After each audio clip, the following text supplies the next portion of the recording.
okay, Ece? Ece is recording? Yes, we are recording right now. Okay, thank you.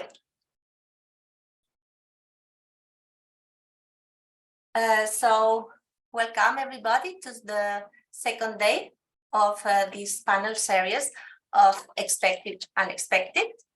The purpose of these panels is to share experiences and knowledge to be more prepared for protecting the cultural heritage from natural events and unexpected human disasters. In particular, the panel focuses on critical response phase of the emergency of cultural and users. So this one is dedicated to earthquake. Ece, can I share my screen? Thank you. Now we can share. Thank you.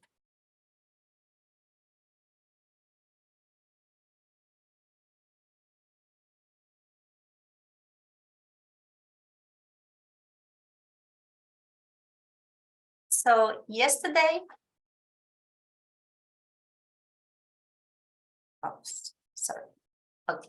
yesterday there were 7 presentations that were explaining about the best practices and lessons learned from the work in the area of expertise for managing earthquakes. And today, the second day, the presentations first is going to be from the side of ICOMOS Türkiye, and then after it will be ICOMOS Syria, and then we will do a round table to discuss the problems that they are facing.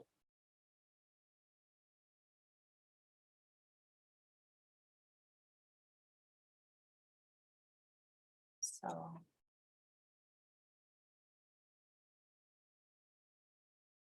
The tightest wrinkles. A roar thundered last night. Not solely it did scratch. Some others joined lately at lunch. They peeled off meters of land. Too easy it was to pull west several miles of soil turned into sliding mush. Houses dropped down like sudden freeze clouds. Fearfully they ran from hot heaven to ground. Streets, hopes, and debris, all powdered dreams, uncountable motherless words, forever were spilled. Dust, flowers, sleeping perfumes, they all were sneaking through corridors and tissues of old broken youth.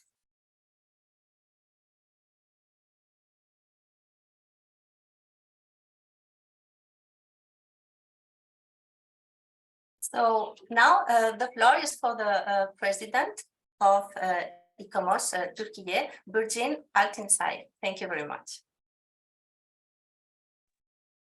Thank you, Veronica. Hello, everybody, again. Well, I also, this very touching poem really took us back to this earthquake, and I want to remember all the lost lives in this earthquake and all the people who have suffered and still struggling to rebuild their lives in that area. Okay, I want to start with what we have done as ICOMOS Türkiye for this, to respond to the earthquake. On the first day, we immediately gathered a group of our members, or we made an appeal to our members to set up an emergency group, and about 40 of our members were volunteered for this group. So through that group, of course, as also said yesterday, the first initial days and weeks were not, we couldn't be concerned with the heritage. It was more about people's lives and rescuing people. So we tried to gather information from site, and all the time, Zeynep Gül was always, of course, on the site with her many hats. In this case, maybe we should say many hard hats. So she was our ear on site. She kept giving us information, and we tried to communicate between ourselves and with our members on site. And through this group, we also made an appeal to the government organizations, government bodies. We wrote a letter to the Ministry of Culture and Tourism together with İSKARSA and ICORP Turkey, with their presidents, saying that we were ready to help in any way as ICOMOS Turkey. We are, of course, our strength is based on the expertise of our members. So we rely on our members to be to support the government bodies. Through that letter, actually, we didn't get too much response, except we were invited to a meeting, which Zeynep Gül showed yesterday. That was many universities, many NGOs also joined that meeting. But after that, there was really not too much of a cooperation with the Ministry of Culture. Actually, they tend to work with individual, but it doesn't become an all-encompassing. It is not in an all-encompassing manner. Meanwhile, we also prepared a report, and on the 10th day of the earthquake, a group of our experts were on site, and that happened through the organization that we have here, which we can say the General Directorate of Benevolent Trusts, the vakıfs of as the Ottoman vakıfs and other vakıfs. These are trusts where buildings like mosques, madrasas, masjids, and such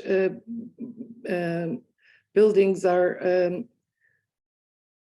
trusted to help people. So this is a very specific organization. Actually, it is one of the two main government bodies that deals with heritage buildings through these vakıf buildings.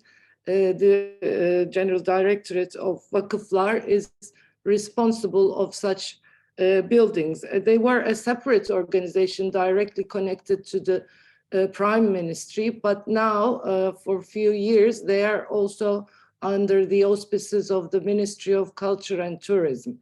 They have the expertise of working on such buildings. There's a long past and knowledge in their organization. So through this group, our volunteers group, actually, Umut is here today. They made an appeal.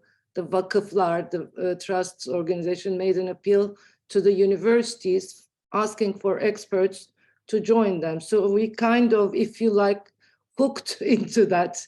And as ICOMOS Turkey, we responded immediately, and 7 of our experts, can I share?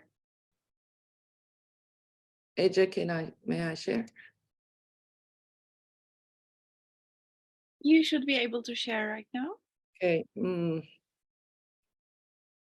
So this is the poster of our webinar, which we made just last Saturday about their work. So Vakıflar, we responded to Vakıflar's appeal, and then 7 of our experts from the group were prepared immediately, and they volunteered, and they went and worked with the teams of Vakıflar. They also have regional directorates, so people from local people work on those directorates. Our friends worked with them on site, and that was on the 10th day of the earthquake, 16th of February. 7 of them went out, and they were mostly conservation architects, but 3 of them are structural engineers who also have expertise in conservation. They work on conservation fields. So they were highly skilled experts, and they went on site quite early on to make early damage assessments. They worked with the systems the vakıflar already has. So the forms and the levels of damage were actually defined by vakıflar's previous experience. So you can see all of them on this poster, but today there will be 4 of them joining us, and they will be telling us about their experience on site. Some of them also went to site on other occasions with other organizations. Okay, so first Emre Kisalı, he's a structural engineer working in conservation. He's from Kocaeli University. He will speak first. Then it will be Esra Ekşi Balcı. She's a conservation architect, also teaches at Kocaeli University, and she works on rural settlements.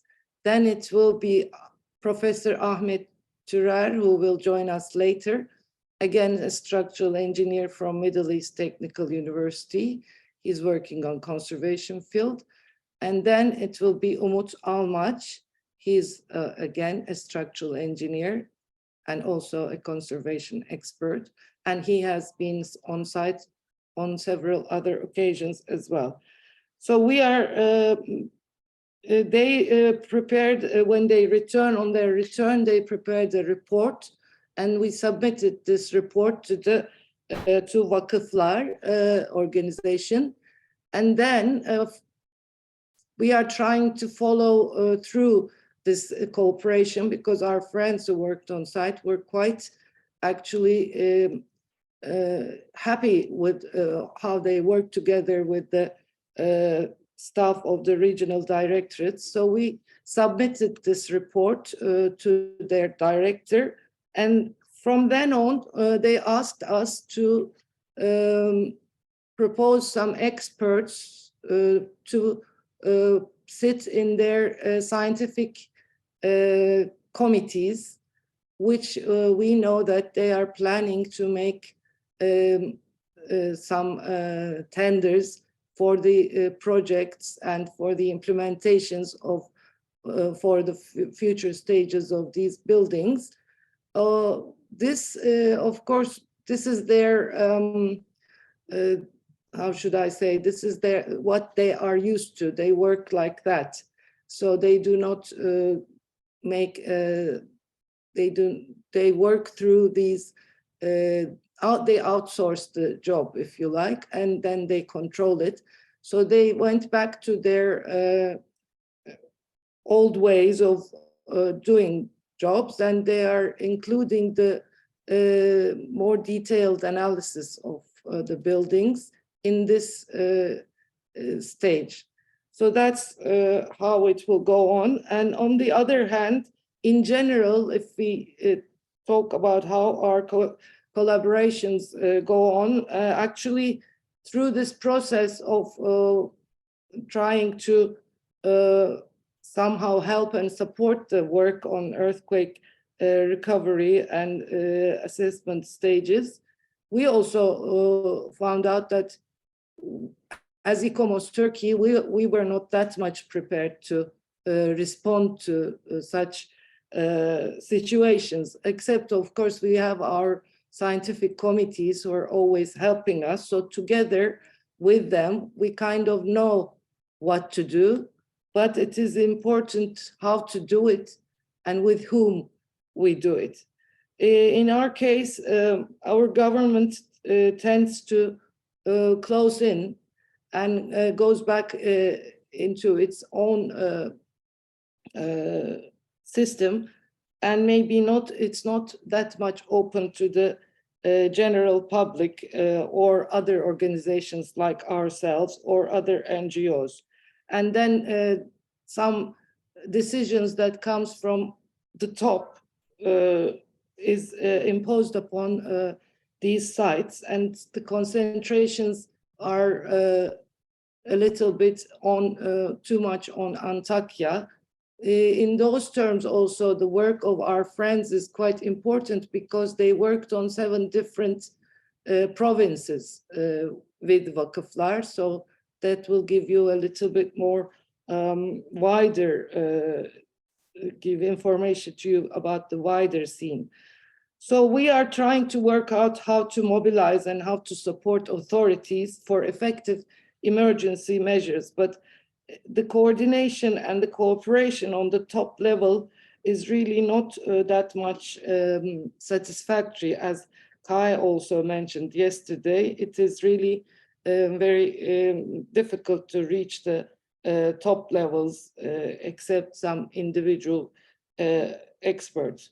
So we are carrying on with our work. This webinar was the first one, but we are planning to organize more meetings, more webinars and workshops, training workshops maybe, to disseminate all this information and work on this matter. And through our report and through our work, our overarching theme is learning from devastation, building a better future together.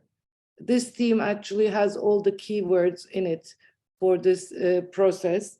And our friends' work, the early damage assessment work, is also quite informative in terms of learning from what happened and learning from this terrible situation, so that we can be better prepared for the future. Because as you know, all over the country, we are very much expecting the unexpected. Actually, in our case, it's expecting the expected, because we all know that there are many more earthquakes to come. Thank you. I think I managed to say all I wanted to say. So now our friends will give us their experience. Thank you very much, Burçin. So I think now it's the floor is for Emre, right? Yes. Yes. Thank you. Thank you so much. Yeah. Could you give me the sharing option? Okay, thank you. Now let's work. Okay.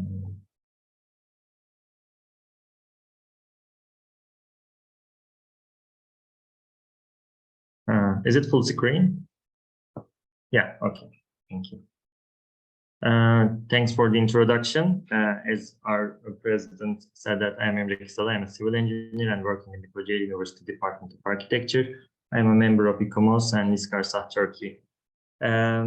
Actually, today I would like to thank to ICOMOS Turkey and the General Directorate of Foundations. And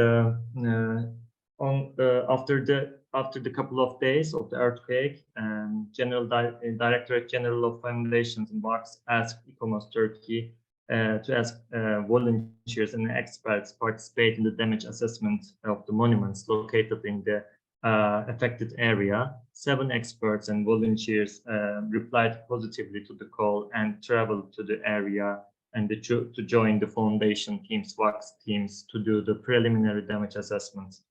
I would like to mention all the colleagues with the names and the cities and how many cultural properties were assessed in the field. So I would like to start with Esra. Esra went to Gaziantep, and in the parentheses you could see the numbers of the cultural property that they did the damage assessment. Nisa Semes visited the Kahramanmaraş, which was the epicenter of the 2 earthquakes. Süheyla Koç visited Adana, and Ahmet Turar visited both cities, Professor Ahmet Turar, Malatya and Elazığ.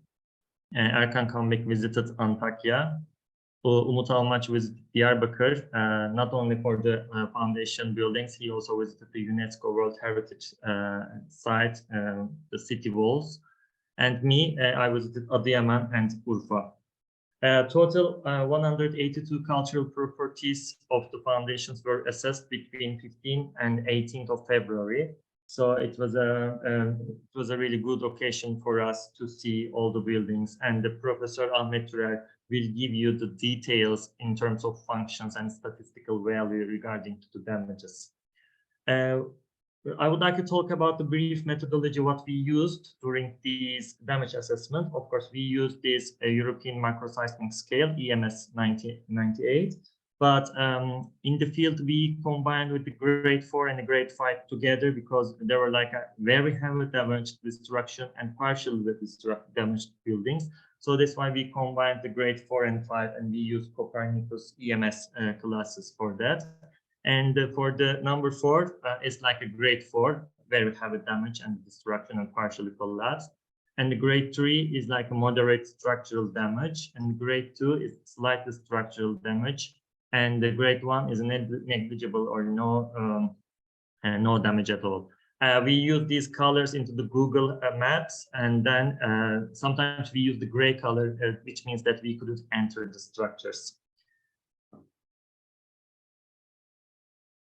Okay. So I would like to talk about a report that our president just mentioned. We prepared the report. It was like a damage assessment summary report on the cultural properties of the wax building after the 6th February earthquakes. Actually, we made lots of online meetings, and we created this layout, including the name, address, date of the construction, coordinates, lot and blocks information, brief history, and some characteristics regarding to the architecture and the structure, construction techniques, and the damages observed. We gave the damage grade. We also mentioned about the remedial measures that should be taken and suggested future plan with the detailed aerial and detailed photos of the damages and the structures. And our president, ICOMOS Turkey, which now I submitted our report to the foundation in the very early time of the March. And also it includes the synopsises that the volunteers and experts made during the area when they visited and their experiences they gained. So there were also some remarks and final remarks after the damage assessment. This is the brief introduction about our experiences together as a team. Now I would like to pass to my side, which is Adıyaman and Besni. In Adıyaman, actually we visited 14 buildings with the team from the foundation. And in the last row is the structures from Besni. The last row represents the cases from the Besni, which is the town and the west part of the city center. In the first 2 rows, there you can see the structures which are located in Adıyaman. In these structures, you can see lots of damages, like a partial collapses and the collapse of load-bearing walls, out-of-plane mechanisms, collapse of minarets, and also I would like to mention about that structure. And during the earthquake, it was under the restoration, which is also an interesting case to gain experiences from the restoration works and assess them. This is a map showing the damage grade for Adıyaman. We have 11 heavy damage building, 1 moderate damage, and 1 slightly damaged unit, and we couldn't access the 1 building, which was the Hammam building next to the Ulu Mosque. In Adıyaman session, I would like to talk about the 5 case studies, but 2 of them would be concluded in that slide. One of them is Eski Saray Mosque. The only damage was observed is the collapsing of the minaret. But this minaret collapsed towards the dome of the structure, so we would have the secondary damages from the first damage from the architectural and structural element. So which means that these structures are very slender and it should need some precautions.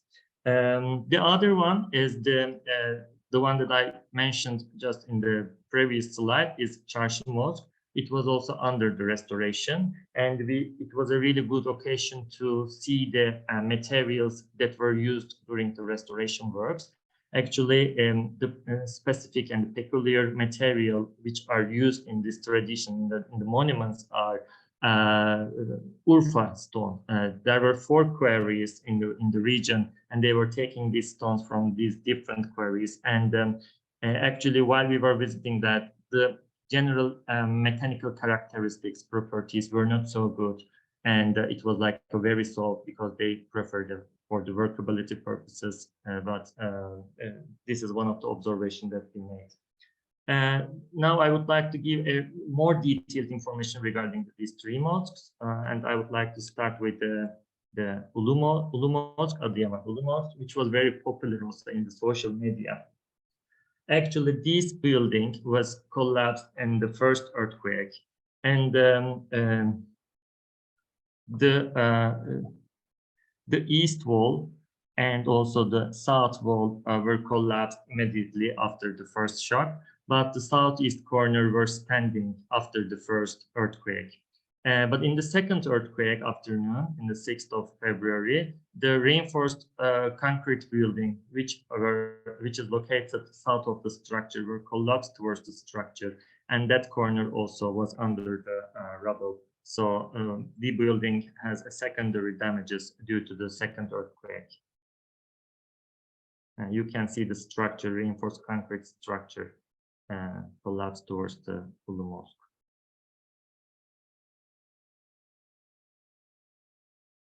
The standing walls, like west and north walls, also shows a damage mechanism. They have like diagonal cracks, shear cracks in the wall, and there are some deformations, and it means that there were no box effect in the structures. But it's also a good occasion to see the previous interventions in the structures. You can see the west elevation, this is the west elevation, and the north elevation. Here there are some stitches which were implemented in the previous interventions, and we could also these tie rods for the structures. What we have done, okay, we paid a lot of time for this structure. We just blocked the entrance for the visitors, and these metal corrugated sheets were implemented in the site at the site. And the contractor for the previous restoration works were at the site, and they came with the team, the workers. And it was really sad because these guys were like suffering from the earthquake. They lost lots of their relatives and maybe some damages, and they were participating in the rescue works. Anyway, in the 10th day of the after the earthquake, they were in the site and they were trying to sort the materials out in order to help the foundation and for the remedial measures. The press was really interested in the structure, and the press was there. And the team and the foundation team gave me the floor to reply their questions and for the future interventions and the projections for the structure in terms of architectural conservation. The other mosque was a Kap mosque, which carries like a historical and documental value.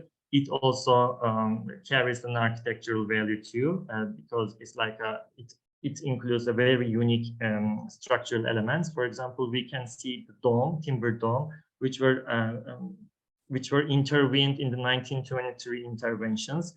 They changed the brick masonry to the timber, which is called Baghdadi system, and that dome has no damage while we visited it.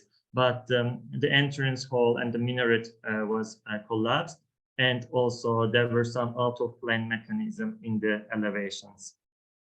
For example, you can see the east wall and you can see the south wall. We could see the damages here, and there's this out-of-plane mechanism. But if you look at it closely, the dome standing there, and there were no structural cracks for the dome.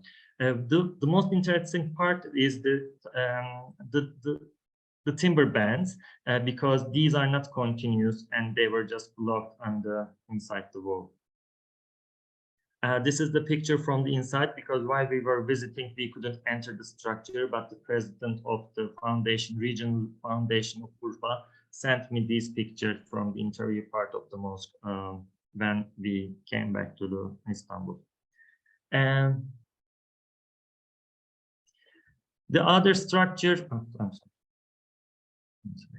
the other structure is the metropolitanate structure, the church for the area. and which is located in Adıyaman. It covers the provinces of Antep, Urfa, Malatya, Elazığ, Adana, Mersin, and Antakya. And this title, Metropolitanate of Adıyaman and its environment, is a really religious and carrying a religious value for the structure. This structure also damaged from the earthquake. For example, this is the east wall. It was like showing the out-of-play mechanism, and the corner between the walls were not connected very well. The altar were damaged due to the stones coming from the east wall, and for the west part, the southwest and northwest part were also damaged and shows the out-of-plane mechanism.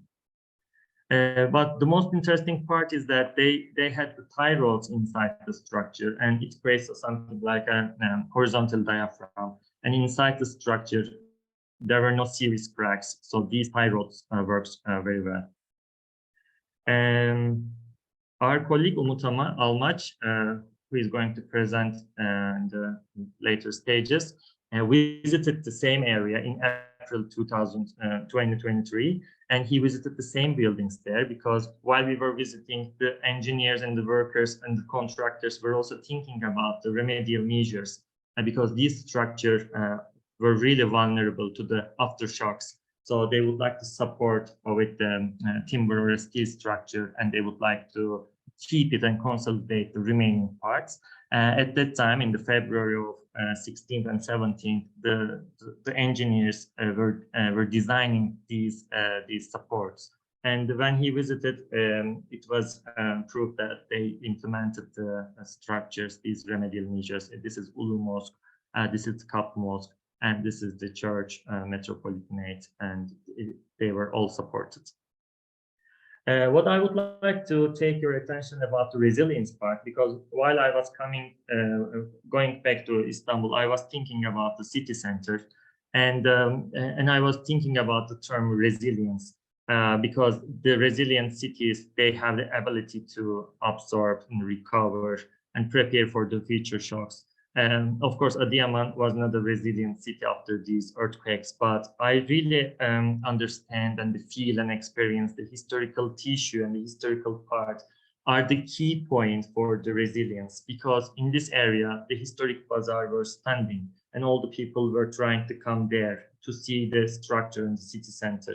And the society was really inclusive, and they were really coherent with the organization, with the helpers. And their networks in their communities were really nice, and it was really active. And although landmarks were collapsed, but citizens were flowing to here. For example, this is the cafeteria, and that building was standing, and in that building, 2 families were lodged after the shocks, and the people were there and drinking teas. And there was one volunteer hairdresser. They were just cutting the hairs for the people who were suffered from the earthquake. It was the 10th day, and it was really nice place to recover. And there was also one bakery there, which was good, because this was the only place producing some breads inside in the downtown. And here is the Ulu Mosque. We cannot see it, but it's located here. There were queues, and they were distributing the bread in a free. They're in the queues, and they're trying to get their breads from the bakery. And then at that night, we couldn't stay in Adıyaman, and we went to Şanlıurfa to stay there and then assess the damage of the buildings. And we were in their offices until midnight, and we were trying to understand the grades and the damage mechanisms. And actually, there were no one in the Urfa team, and actually I merged with them, and we were comparing our results. And at that night, the president of the regional directorate told me that if it is possible to see the Şanlıurfa Ulu Mosque, because we could close it for the visitors, and it could create some chaos for the community. So at that morning, and the other day in the morning, we visited Şanlıurfa Ulu Mosque. Then we traveled Suruç and Birecik, which were close to the Syrian border. Okay, these are the structure that we visited in the second day. This is Urfa Ulu Mosque. Actually, there were some cracks under this dome, which is in front of the mihrab. And but these structures were not so dangerous. And I would like to mention about that. There are just 4 entrances here, and each places there were one family whose residential collapsed and used these areas as a temporary shelter. So that's why closing the structure would also influence them and their life. So that's why we just closed these area to prevent the people or the aftershocks, and they just keep leaving. They just kept living there temporarily until the Ramadan. Okay, then we traveled to Suruç. In Suruç, we visited 2 mosques. One of them is Ulu Mosque, and the other is Ahmet Bican Mosque. In Ulu Mosque, actually, the structure was okay, but the building next to that was collapsed, and it's not partially collapsed; it's fully collapsed. But the building was not listed, but there were some demands to destroying the structure and trying to have a new structure. But these 2 structures had some issues regarding to some community engagement, I think. Then we traveled to Birecik. These are the structural distribution in the Birecik. The structural performances and damage assessments are not so critical, so we don't have any heavily damaged building. We have just only 3 moderate damage and 3 slight damage, and the 5 no damage building in Birecik. When we come to Urfa, Birecik, and Suruç after Adıyaman, I felt myself that I visited some cities in something like Istanbul, because the shopping places were open and they were really active. Just if you started to talk with the people, you could understand and feel the outcome of the earthquake. But in terms of resilience, this structure, these cities are more resilient than Adıyaman. For example, when we visited Birecik, Mahmut Pasha Mosque and Hammam, the Hammam was active. The women were having their session there at that time. And it was really important for the earthquake and the seismic prone zone to reach this sanitary sources and water. And it was really nice. So the woman team member entered the Hammam. They told us that there was no damage, even no crack. So it's really nice to keep the service for the coming days. But for the mosque, it was a Friday praying time, and it was a bit dangerous because we could see some cracks on the walls, and we could see some sheer cracks above the windows, and the structure was temporarily closed to have remedial measures. This is Birecik Ulu Mosque. Here we could see some damages too, of course. These are like a loss of materials on the pillars and the cracks and structural cracks. We could also say some, the minaret was collapsed, partially collapsed. The structure here in the madrasa part was not so good. There were really serious cracks. So they decided to close for the entrance. But in Birecik, while we were trying to find the other buildings, we were a bit lost, and we passed in front of the Birecik Ulu Mosque frequently. And the guy, the civil servant, just stopped us and asked that if we could use these sanitary places like the Shadırvan or the water system, because there were no damages. We could close the structure from here, so the people, the community could use and reach the water, and which is quite understandable. And when we visited that, there were no cracks, so we opened that area for the usage. The minaret materials were sorted out, and it was good, and they were keeping for they were waiting for the interventions. My last slide is regarding to that Eski Mağara Mosque. The mosque is like a stone carving mosque, let's say, and it was intervened very recently, restored recently, and there were no damage here. It was very good, but there was a new mosque which was located and is constructed next to that old monument, let's say. But when we entered the mosque, it was full of families. There were like 10 or 15 families there. They were living there, and it was a really temporary shelter, and the kids were playing around the mosque. So these places is a very good places for the structure, and we could really understand the importance of historical structure again. I would like to make some final remarks for my presentation. So historical environment and cultural properties are the key factors for social resilience and community. And the historical modes, like a slightly or no damage ones, are the places which could be used as the temporary shelters for the people. The collaboration among the organization is inevitable. We could really understand that. And the holistic approach are essential. So these buildings carry creative tools. So we should understand the philosophy lying behind that structures.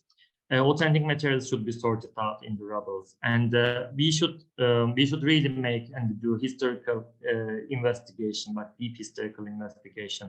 For example, in the Adıyaman Ulumos case, I could really understand why these walls were collapsed and the others were standing, and I was calling the guys who were a technical consultant of the restoration. But we need to deep historical investigation. Future consolidation methods should be interwoven with traditional and contemporary methods. For example, timbermans, high roads, and connection of stones should be followed. For example, here, actually, with my friends Esra and Umut, we were visiting Adana together. It's like a sign baby, which is close to the Kahramanmaraş, the epicenter of the earthquake. These rural heritage were really okay after the earthquake. You can see the timber bands here. Or maybe sometimes we could use some contemporary understanding approach for the minarets. For example, the staircases could not be used anymore. Maybe we could change the structure with the steel one, and but we have to decide it with the owner of the structures, the community, the architectural conservation experts, and the structural engineers together. Sorry, Emre. Finish. Can you please after we will have a round table to continue to discuss. So if you can start to finish. Finished. Sorry, but after in the round table, we keep on Okay. talking. Thank you. Okay, thank you. So now, please, Ezra, please, the floor is yours. Okay, thank you. Thank you. Okay, I'm sharing my screen. Oh, no, I didn't.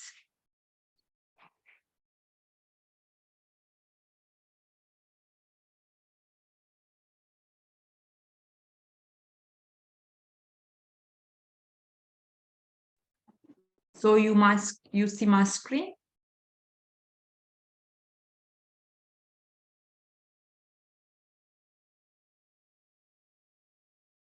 Hello, everyone.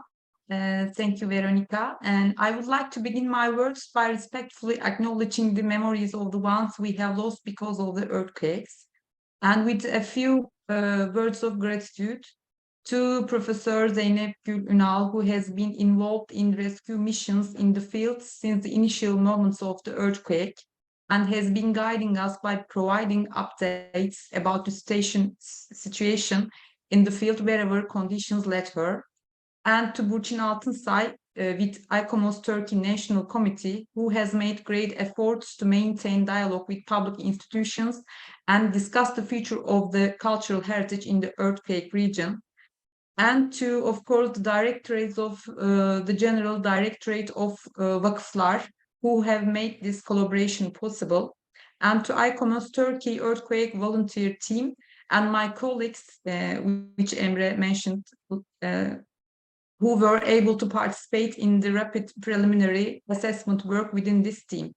And also, I would like to express my deep gratitude to the experts of ICOMOS and ICORP who have been trying to understand and communicate the knowledge and the experience produced by humanity over the years and during various disasters in a systematic manner, and for their informative and inspiring presentations that I have followed yesterday. Thank you all. Thank you very much. Okay. I met with the team from the General Directorate of Foundations who came from Ankara to provide support in the region, as well as expert colleagues from the Gaziantep Regional Directorate on the morning of February 16th at 11 o'clock. I participated in the assessments in Şahin Bey district, which includes the historical center of Gaziantep. On the morning of February 17th, after visiting 3 structures in Şahin Bey district again, I have been to Şehit Kamil, Nurdağı, and İslahiye districts. I saw a total of 23 buildings within 2 days. While the city center of Gaziantep is relatively far from the, yes, you can see the map of fault lines here and the earthquake region. While the city center of Gaziantep is relatively far from the main fault line, the Islahiye and Nurda districts are located right next to this fault line and have been significantly more affected by the earthquakes compared to the center of Gaziantep. Here you can see the locations of the Vakıf buildings, which assessments I participated in the Şahin Bey district. We had a list that included a total of 87 Vakıf buildings for Gaziantep and its districts. Due to time constraints, we worked in groups and I was able to see 23 buildings. You can see the distribution of the buildings according to their functions on the screen. Out of the 23 buildings, 5 were undamaged, 6 were slightly damaged, 9 had moderate damage, and 3 were heavily damaged. The overall damage levels throughout the province were also concentrated at the slightly and moderate damage levels. I would like to convey the general impression I obtained during the preliminary assessment work, as I will provide the details of the buildings within the framework of these impressions. Both during the assessments on the site and upon reflection, I realized that a particular issue is of great importance: locality and local knowledge. In this study, I encountered locality in 2 dimensions: the institutional dimension and the user dimension. By the institutional dimension, what do I mean? Colleagues from the Gaziantep Regional Directorate, still carrying the effects of that major earthquake and just after 9 days after the event, participated in the assessment work, leaving their families alone for a significant portion of the day. If it weren't for them, these damaged structures might not have been identified with such detail in that speed, because we were very fast. Their presence allowed us to easily reach the buildings within the city, obtain first-hand information about the buildings, including their history, past repairs, or existing projects, and establish rapid communication with the local users. This institutional aspect of locality ensured that the work was conducted more effectively and efficiently under those difficult conditions. And how did local users contribute to this work? Apart from 3 or 4 mosques and a public bath, we were able to enter all the buildings. It was understandable that we couldn't enter those 3 or 4 structures because the earthquake affected keepers of that buildings had either gone to the rural areas of Gaziantep or to other cities. As many of you know, most are buildings with courtyards or gardens. When we entered the mosque courtyard for assessment, the staff or local community members immediately surrounded us. Once they understood that we were from the General Directorate of Foundations, they started showing us the locations of the newly formed damages. We as professionals can determine whether a crack or separation on the surface of a stone is new or old based on its brightness, but sometimes light can be misleading. In those cases, local people easily showed us which damages were new and which had been there for a while. In fact, with the help of local users, we were able to make assessments in a level of detail that we might not have been able to achieve otherwise. This thing happening on nearly every site had an impact on me because I had always seen it as a field of expertise in my professional life. Of course, every building has a story and the users are the ones who know it best. But honestly, I had never thought that one day I would be doing damage assessments together with the users. During the initial days of the earthquake, local communities, this is also something Emre mentioned, during the initial days of the earthquake, local communities refuged in the courtyards of mosques and used the physical facilities of the mosque to meet their cleaning and toilet needs. These spaces, which initially served as emergency shelters for basic human needs, later transformed into places of worship, again which is their original function. And they also became gathering, sharing sorrows, and collectively mourning the tragedy places. For example, the Dervish Pasha Mosque here in the picture we saw in Islahiye was heavily damaged and inaccessible, but people were praying peacefully in the courtyard while numerous debris removal efforts were taking place around the mosque. When I returned from the field and saw what happened in the courtyard of a temple after the Nepal earthquake in one of ICORP sources, I realized that I had witnessed something similar in Islahiye Dervish Pasha Mosque courtyard.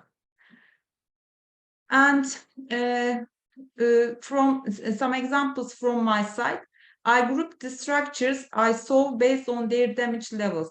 The Tabak public bath is the first one. Bath had not suffered any damage, but its restoration had just completed shortly before the earthquake, and the water supply had not been connected yet. After 6 days of being unable to enter their homes, people were in need of bathing facilities outside their homes. So the public bath keeper, seen in the photo on the left here, was happy to have the building undamaged, but upset because of the bath couldn't serve the public when it was most needed. And there was no damage in the building, but a very close here was the garden wall of the courtyard wall of the bath, and here is the mosque that was damaged heavily, and the minaret was collapsed, but the bath was in a good manner. And another bath, the Sheikh Fethullah public bath, facing a large square, also survived the earthquake without any damage. And two buildings from the Historical Trade Center, the Buğday Hand and Tahmis Coffee Shop, were opened without any damage on the 10th day of the earthquake and started serving customers. Both buildings, they were inns originally, and they were built to generate income for nearby Mevlevi Lounge. Seeing both of them intact and functioning was a good reason to be hopeful, not only to us as visiting experts, but also to the local communities, I guess. And here is Pişirici Mescid and Kastel. Gaziantep has a rich natural underground water system. This water source is utilized through structures called castels, and these are built underground. These castel structures, with their pools, fountains, and resting areas, provide natural cooling opportunities in Gaziantep, where hot summers are experienced. They are usually found under a mosque. And the undamaged Pişirici Mosque and Kastel are also one of those structures, and luckily they are undamaged. And in slightly damaged structures, there were slight separations in the joints and occasional stone falls on the main walls. There was no structural damage observed in the load-bearing systems. One of these structures, this Hacı Veli Mosque here, it was located in the Historical Trade Center where I mentioned earlier. It is very close to this Buğday Han and Tahmis coffee shop. When we visited the mosque, prayers were taking place inside because officials from the Ministry of Environment and Urbanization had already classified the damage level of the structure as minor. And the only house building I have visited, in the whole region, all experts, we only see 2 house buildings, and this is one of it. It was Emine Gülhiz Vakıf House. In this house, also damages were identified with the help of the user. The stone rolls on the openings had shifted by 3 or 2 centimeters, and the chimney of the building has collapsed in the middle of the street in front of the house. The user moved the chimney stone pieces to the side of the street but he didn't remember to keep them. So we asked him to that he can. It is good to bring the stones in the courtyard and keep them in safe. So he did it. And moderate damaged buildings. Earlier, I shared Sheikh Fethullah public baths among the undamaged structures, but unfortunately, Sheikh Fethullah Mosque, facing the same square, had suffered moderate damage level because of the earthquake. The stone blocks on the inner walls of the portico has collapsed. Here we can see stones, and we can see the hole as the stones are not here anymore. And the top point of the minaret had fallen onto the minaret balcony. You can see here's the missing top point of the minaret. And deep cracks were visible on the interior and exterior main walls and semi-domes forming the roof system. Unlike the mosque, the castle, here you can see the water system with the pools, located below ground level, had not been damaged in the earthquake and continued to flow its water in a peaceful and serene manner. We witnessed an interesting event during the assessment of this building. The stone blocks, here you can see, had fallen from the main walls of the mosque. In the early days of the earthquake, tents were set up in the square surrounding the mosque. You can see there. And the local residents had moved these stones, which fall from the mosque, to stabilize the tents. When we saw those stones in front of the door during our assessment, we asked what they were, and the imam, the official of the mosque, told us the story. And he said that, yes, we used them to stabilize our tents, and now we are bringing them back. At that moment, we were witnessing them, and we have some talk, and we, yes, they were bringing the material back to the courtyard of the mosque, but we also again wanted to tell them that this material belongs to the mosque, and please keep it insecure.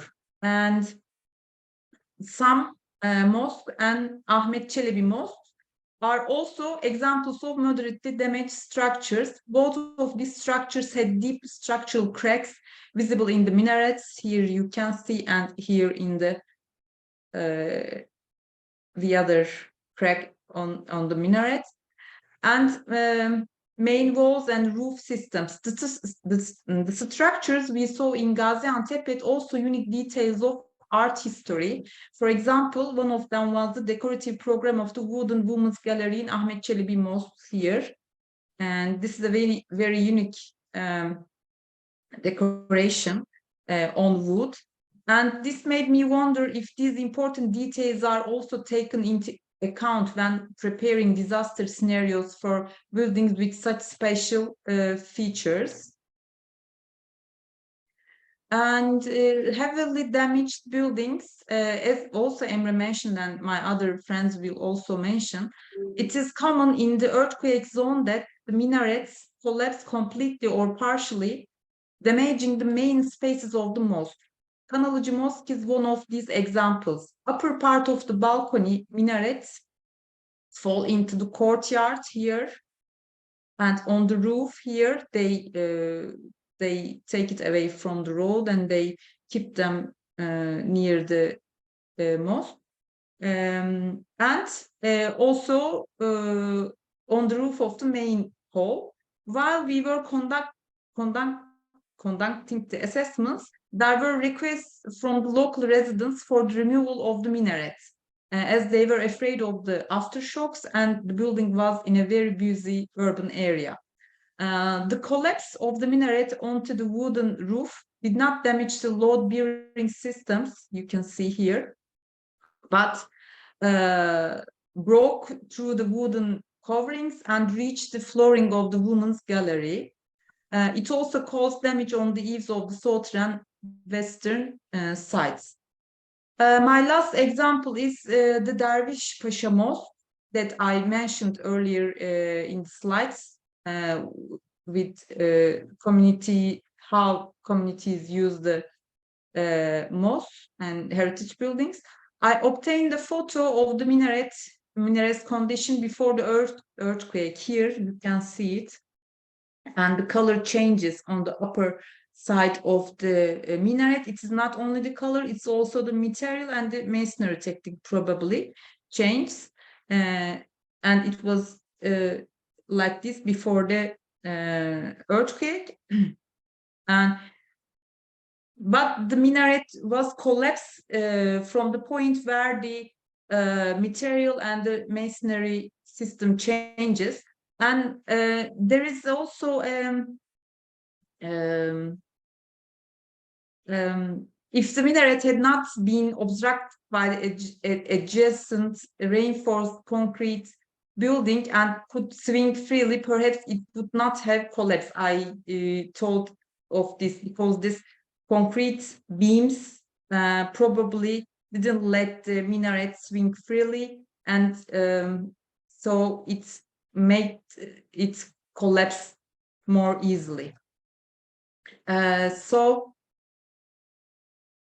when finishing my words, I would like to say my final verse accompanied by the burning incense bahur in front of the Hızır Prophet shrine in Hatay Defne, where I was present for social assistance between the 1st and the 17th of April.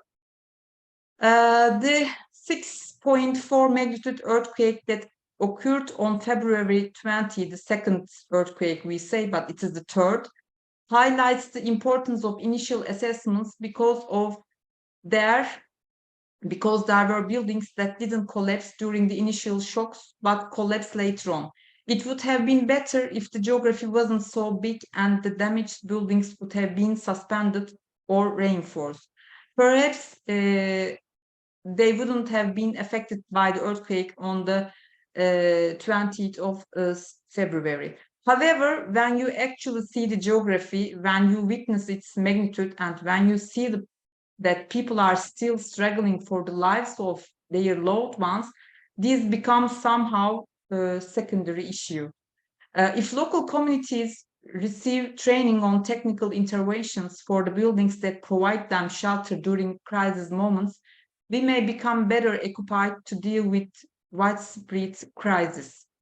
And in order for any lessons to be learned from the disaster to reach the sectors involved in cultural assets such as education, implementation, material and planning, project planning, these collaborative efforts should be maintained continuously. And making such observations and involving different institutions is crucial, not only for the institutions responsible for these tasks, but for everyone involved, including architects, material producers, implementers, and academia.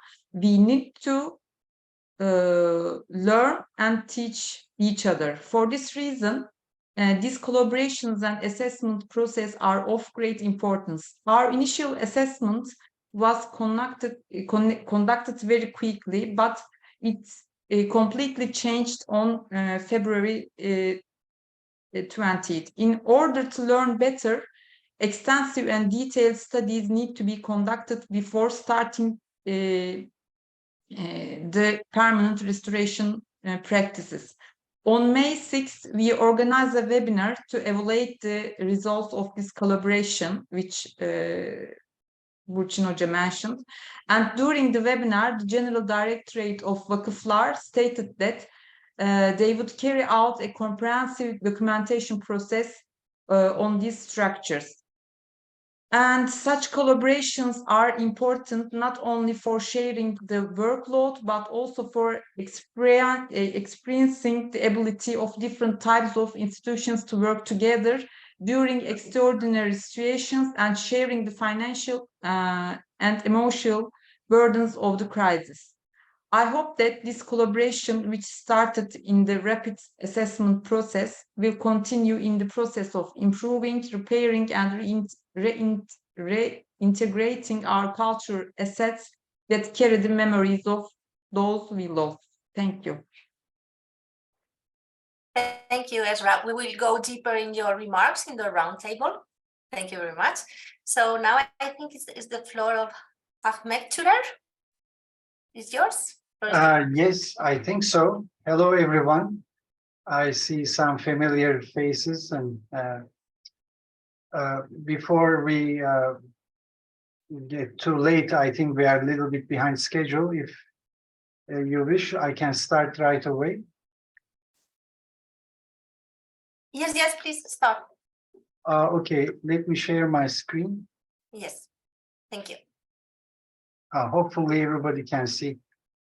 This is a long title, but it's about the February 6th earthquake and preliminary structural evaluation of historic structures.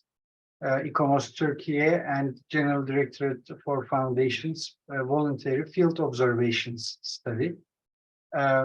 Basically, I will start by a little bit about the earthquake before I move on to the historic structures. This is a report that Metro Civil Engineering Department have prepared. Basically, you see the Turkey map, and everybody knows Black Sea and Aegean Sea, and Greece is here. So we had these two earthquakes at the southeastern Anatolia between the two fault zones, and as a rare event, the two earthquakes happened at the same day with about 9 hours difference. The first one is right here, if you can see my mouse. Here, it's on a different fault zone. And then the second earthquake about 9 hours later, the first one being 7.7 and the second one being 7.6 in magnitude. So here's a closer look. You see the small squares, red squares are the earthquakes following the big event. The first one being here and the second one being on a parallel fault zone, which has been probably activated by the first one. Some of the seismologists claim that the first earthquake was also two earthquakes combined, with about 15 seconds or so difference between the two. So that's not my area, and I cannot comment too much on it. But basically, the fault zone was about 300-400 kilometers long. So it was a big earthquake in that sense, and it has affected 10 or 11 cities. Turkey has a seismicity measurement map.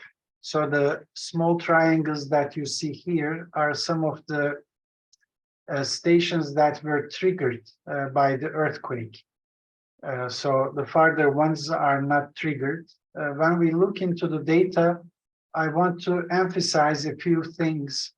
For example, in this map here, what you see with the green line is what we design our structures for. And the red line here is for extreme events, which has a return period of 2,475 years. So the first one is for a 475 years return period. So historic structures not being designed, of course, are expected to be even lower than these curves. So these are for modern new buildings. And some of the stations have exceeded both of these curves. So what you see with the black line here is the recorded data. Sorry, Hamed Bey, you are not with the full screen. You have two screens. Oh, I'm not? Okay, let me try this one.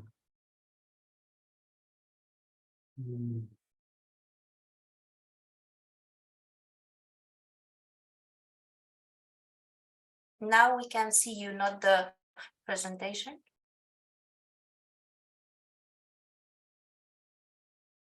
Okay. Now it's black. We cannot see anything. It's just a black. How Now, about this one? okay. Okay. No. Thank you. Back in business. Thank you. All right. Thank you for the warning. I was thinking I have the presentation on the screen. So basically, at some stations, it exceeded expectations. and in some others it wasn't that bad, but still very high. So when I look at the map, that's somewhere between Kilis and Osmaniye, obviously on the fault line. So all of these affected cities are in the vicinity. And in some of the recordings, the values were higher at the smaller periods. So these periods affect the type of structure. If you have a massive tall structure, you have higher periods. And if you have a shorter building or stiffer one, you have smaller periods. So this earthquake had the long periods and the short periods exceeding expectations at some places. So this one is located exactly in Antakya, Hatay, at the city center. So that sort of explains the devastating magnitude or damage of the earthquake. Well, the buildings are collapsed. Some of them are standing. The ones with the weaker connections or bad material were collapsed. Even hospitals have suffered. And I was with the team from ministry, which the names are given here. And I visited historic structures in Malatya and Elazığ. So if we go to the map, hopefully I can do this fairly quickly. Oh, can you see the map? Yes. Oh, okay, very good. So these this sign and this sign shows the location of the first earthquake and then the second earthquake for some reason. Okay. And then all of these dots are indicating the locations of the historic structures that our team has visited together with the ministry. So if you zoom into any one of them, you can actually see each one of the structures. So the color code was green for light damage or no damage, yellow, orange, and red for heavy damage. So I think presenters before me have made some discussions from these maps too. So this is the Malatya structures that I have visited, and Elazığ. Elazığ being the farthest from the epicenter, there were usually no damage on the structures. But in Malatya, I had one or two heavy damage. So let me go back to the presentation. When I have gathered all of the data from our ICOMOS members, this was the picture for the distribution of the damage.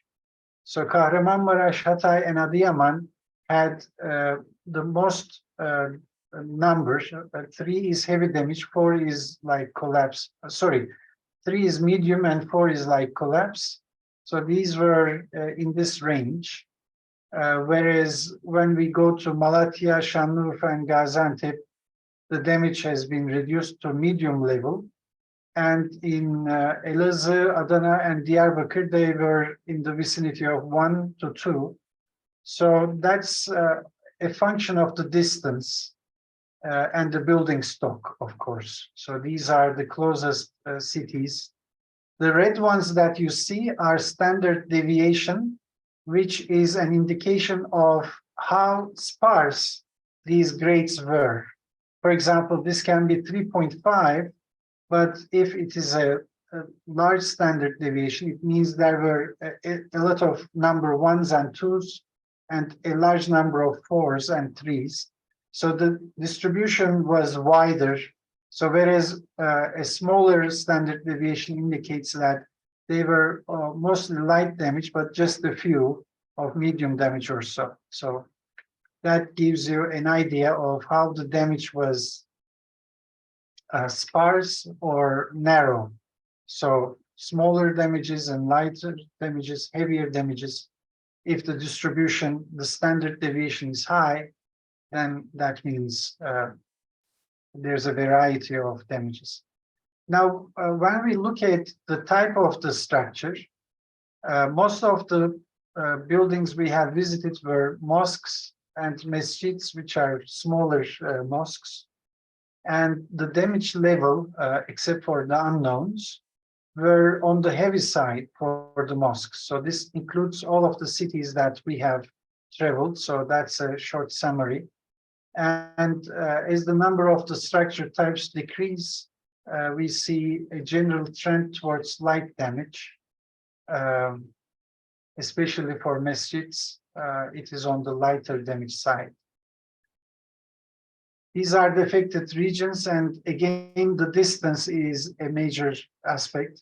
For example, Elazığ being farthest away, it has the least damage.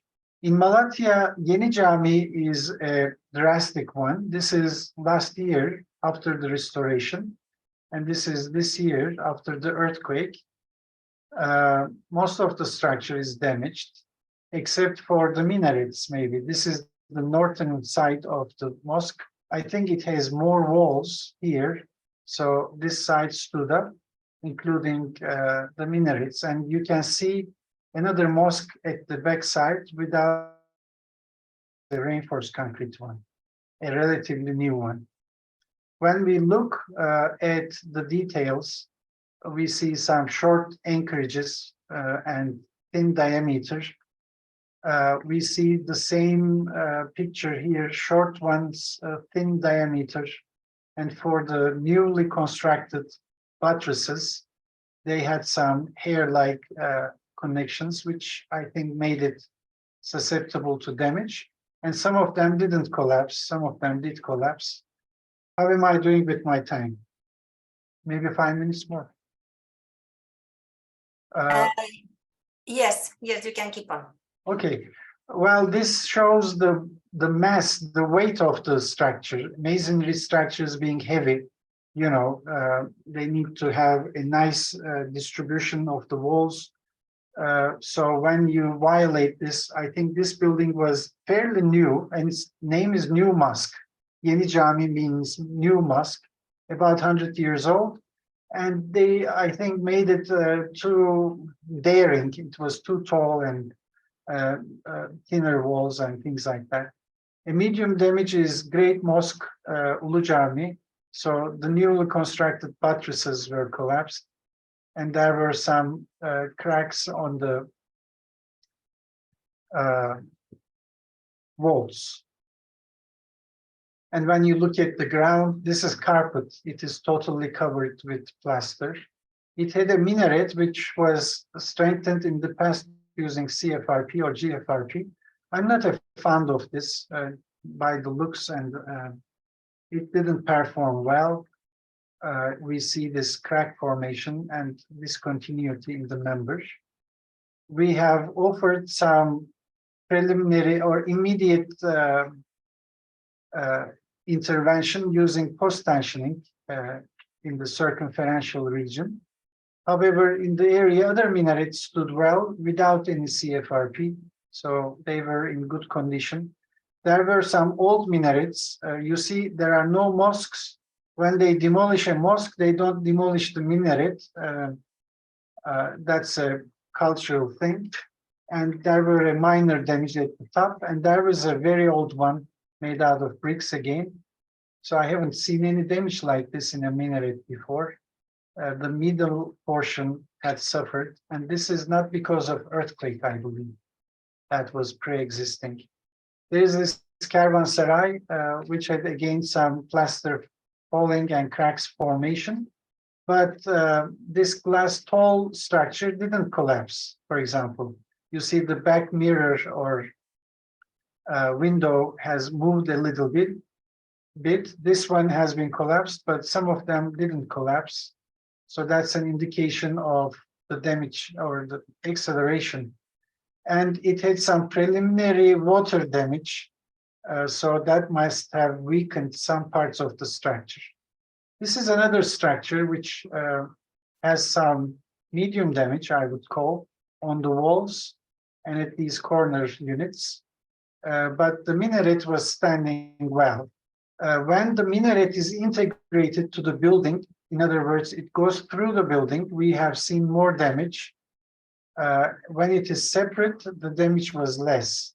So this is backside of the building. And I have skipped the buildings without any damage. I think there might be some things to learn from them too, but to use the time effectively.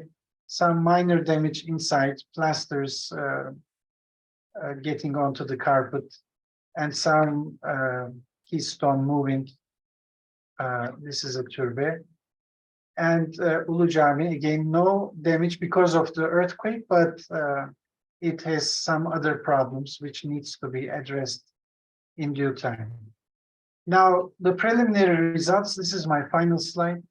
I think while many modern buildings collapsed during these earthquakes, the performance of these historic structures were, I think, very nice, relatively good in Malatya and Elazığ.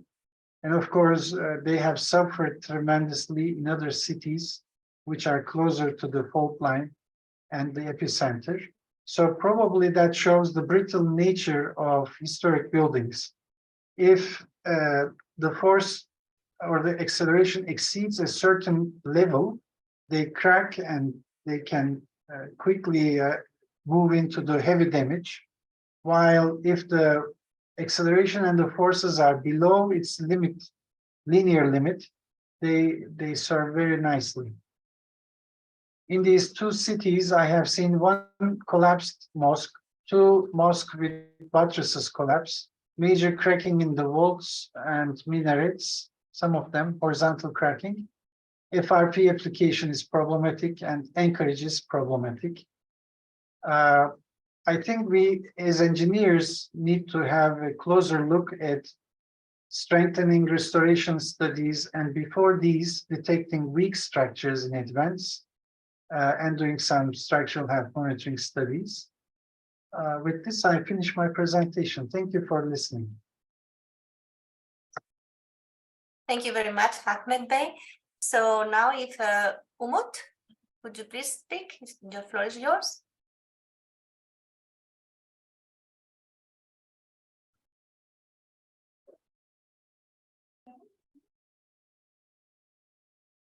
Oops.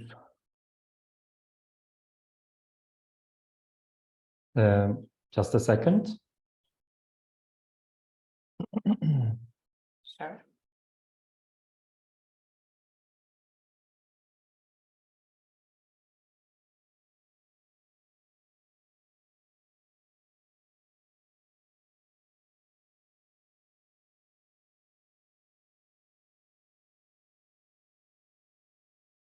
Okay. Good afternoon, dear colleagues. For some of you, probably good evening, and for some of you, probably good morning. This is Umut Almaç speaking. I will try to give information about the extent of earthquake damage to cultural properties in the southeastern part of Turkey. While doing that, I will also put some remarks on some of the emerging issues and topics to be discussed. I've been in the earthquake affected area a couple of times with different organizations and groups, and the pictures that I will show you will be from different locations, including examples of vernacular architecture, some examples from traditional buildings in the urban areas, some pictures from monuments, I mean large-scale buildings, some pictures from early Republican period buildings, 20th century heritage, one example from industrial heritage, and at the end, I will try to show you one example from one of the archaeological sites affected by the earthquakes. Now, this is a picture from Balaban, a small village of Malatya. And this settlement, as you can see from the picture, has a mud brick construction practice. As far as I know, there's not yet a study on the effects of earthquakes, particularly in rural areas. I hope that in the coming weeks, in the coming days, both universities and probably the Ministry of Culture will carry out some campaigns to assess the damages in rural areas as well. These mud brick structures, these structures display traditional construction techniques, materials, and craftsmanship, and they are very valuable, of course, for us, and they need to be protected. Some more images from these mud brick constructions, but unfortunately, this traditional building practice and its, let's say, traces is gradually disappearing and being lost due to the neglect and abandonment. And yet another picture from the same village, Balaban, and the effects of the earthquake in this village were devastating. Almost all structures have earthquake damage. It is obvious that the damages are even more critical, especially in the structures that have been neglected for a long time. Yes, we continue to see the buildings from the same village affected by the earthquake. Here, in this particular example, we see that the mud brick walls were damaged due to the out-of-plane behavior or out-of-plane mechanism. I hope that experimental studies on adobe structures on mud brick constructions, particularly in the structural field, will be accelerated, and studies on conservation techniques and methods will be enriched. Similar examples can be given to indicate the effect of the earthquakes on mud brick constructions in these villages. And now I have some pictures, an example of a historic house in Kahramanmaraş. So we are looking to an example, a traditional building in urban area. There are lots of similar buildings like this one. Particularly this one, the ground floor, as you can see, is rubble stone masonry with timber lacings, and the first floor is completely constructed using timber, so it's a timber construction at the first floor. And as you can see from the picture, the masonry walls have some missing parts. And you can also see the mosque adjacent to the house in this Google Street View. This is before the earthquake, and because of the earthquake, the minaret has been lost, and unfortunately the pieces falling from the minaret have also damaged the mosque as well. And this is the picture which is indicating the current state of the mosque, which is adjacent to that nice house. There are many examples like that one, like this one, examples of severely damaged houses in Kahramanmaraş. And these photos are from Antakya, from one of the main streets of the city, Kurtuluş Caddesi, Kurtuluş Street. Again, the state of the historic constructions are critical, but I think the buildings on this street can be somehow recovered. When we were visiting the site, the removal of the debris was being carried out. You can see the scattered parts or pieces of historic constructions, but the pieces of historic constructions and the new structures were, let's say, intervened in many places, and it seems like that we need a very laborious task to sort them out. Another image from Antakya, from the city center. We are looking to one of the secondary narrow streets, and these streets are still filled with debris. Most of them are not accessible, and it's also very risky to walk on these streets because there are many critical elements hanging from the buildings. And some of the buildings are likely to collapse because of the aftershocks. And now this is an example of a large-scale construction. let's say. This is a view from Gaziantep Castle, and the walls and the towers of this castle have been severely damaged, and the fragments separated from the structure, they rolled down the slope and reached to the trench. Again, a photo from the same castle. It's a detail from the later repairs, and as you can see, the wall construction is not properly carried out because we have the employment of finely cut smooth blocks that are directly coming from the quarries, and they used these smooth blocks, let's say, without any kind of effort by masons. So it's not a nice practice, I would comment. So the traditional masonry practice in most of the cases has not been followed here, and we can quickly see the consequences of these scarce quality of masonry walls. A similar example from another city, from Adıyaman, and this is a historic inn, which is a building that was recently restored, maybe 1 year ago, and used as a hotel. However, as you can see from these pictures, the earthquake caused significant damages. The quality of masonry walls, mechanical properties of walls is very important issue because it's one of the most important, most critical parameters affecting the earthquake behavior of masonry constructions.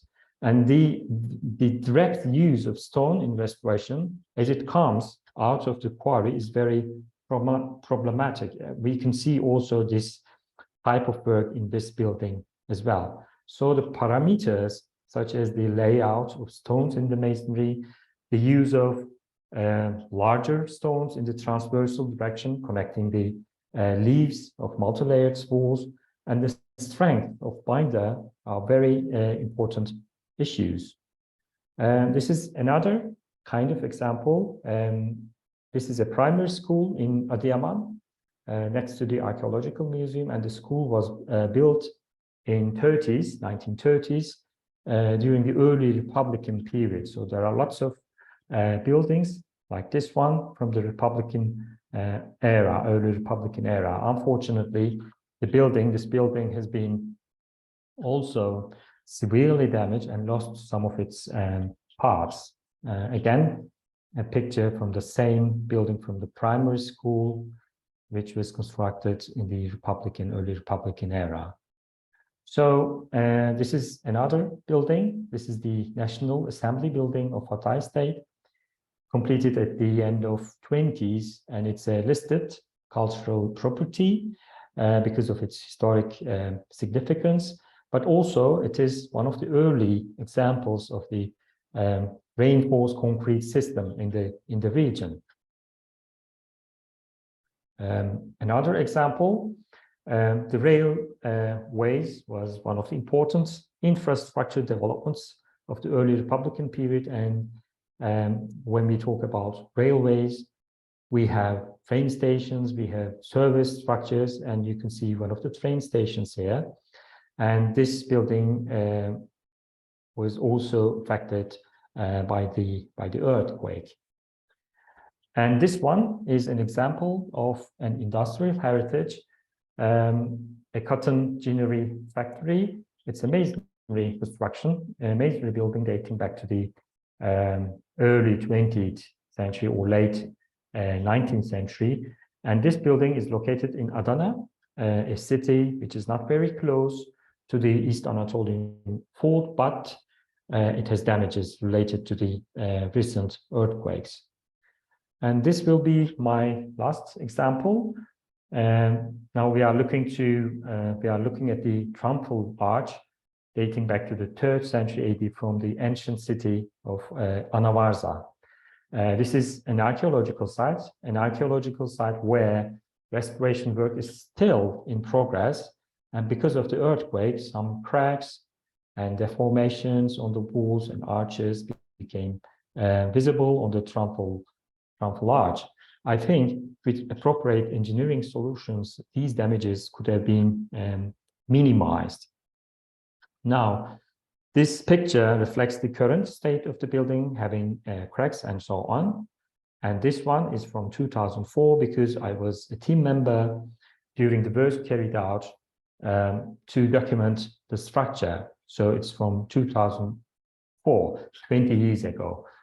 When we compare this photo with this one, with the current state of the building, we observe that restoration activity here is beyond, let's say, anastylosis, right? So this is the current state, and this is from 2004. And again, this is also from 2004, but we are looking to the north facade of the arch. And this is the current state of the same facade from of the north facade. What I would like to indicate is in recent years, we have a lot of partial reconstructions to attract more visitors to the archaeological sites. From the conservation perspective, this kind of reconstruction activity in archaeological sites is not welcomed, right? I think the earthquake damage to this kind of structures recently, let's say, tra parentesi, restored in archaeological sites areas will open a new discussion from the structural point of view as well. Now, I would like to have my conclusion. First of all, the area affected by the earthquake is very large. We don't know exactly the state of the cultural properties in the rural areas. In terms of typology, function, scale, construction materials, construction techniques, there are lots of different cases in this large area. And related to this fact, varieties of damage patterns can be also observed in the area. It is clear that in the last 3 months after the earthquake, at least the Directorate of Foundations, the Directorate of Vakıfs, they have tried to take some shoring measures. They try to understand the state of their buildings. It's very nice, it's very positive. And I hope in the long term, traditional building techniques and materials will be respected, let's say, during the restorations, because what we have seen from the damages, the interventions carried out in the past do not indicate, let's say, this knowledge. And finally, there are lots of things, lessons to be learned in many different fields. For example, the ability to have quick response and coordination, the ability to establish a self-sufficient institution and administrations, the ability to take emergency measures, shoring measures after an earthquake, the ability to document quickly and, let's say, sensitively, and the ability to determine the situation appear as important topics. So I think that was my last remark. I would like to thank you for listening, and I would like to thank to the ones who organized this nice program and given me the opportunity to participate. Thank you. Thank you very much. So now we are going to do a break of 15 minutes, and after Luna Rahab, the president of ICOMOS Syria, will do a presentation, and then we will be all together in the round table. So thank you very much to everybody, and see you in 15 minutes.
Hello, everybody.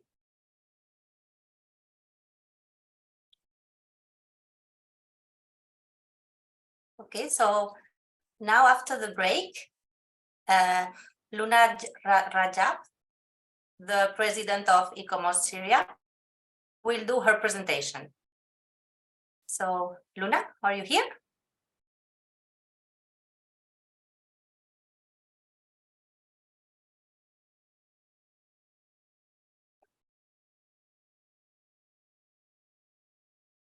Luna, can you hear me?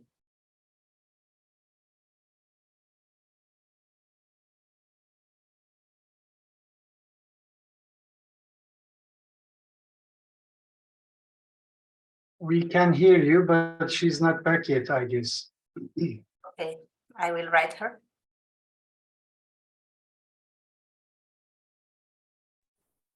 Just a minute. She's back.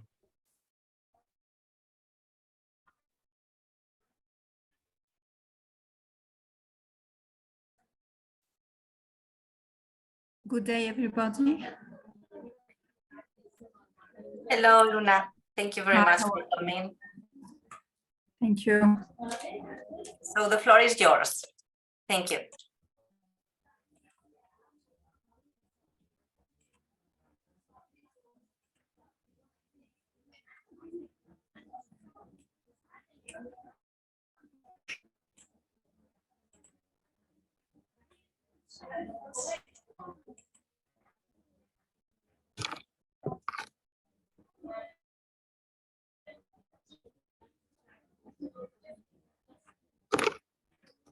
The screen is clear.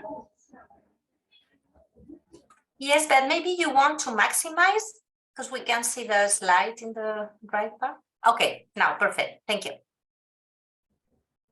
Okay.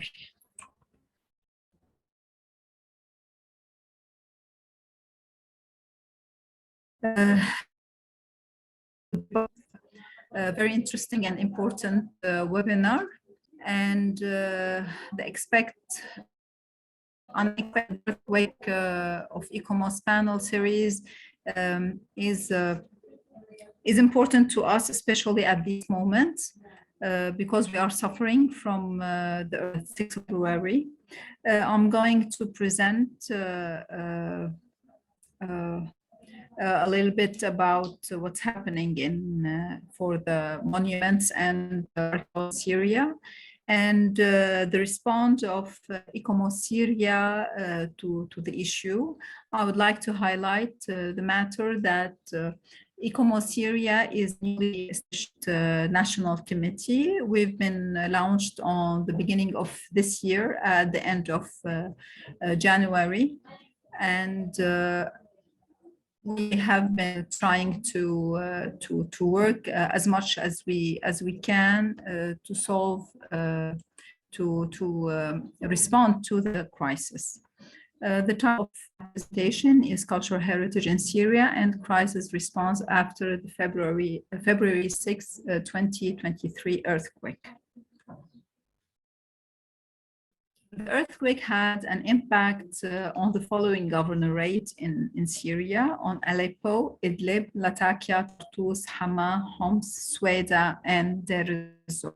We can see in here the minaret in the middle, the minaret of the Ayyubid Mosque inside the citadel of Aleppo, and the entrance of the throne also on the citadel of Aleppo.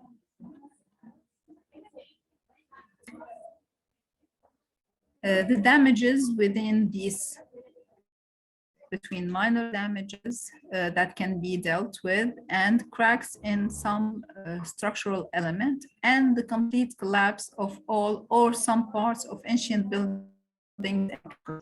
These historical buildings are the property of private owners, or they belong to different governmental public properties.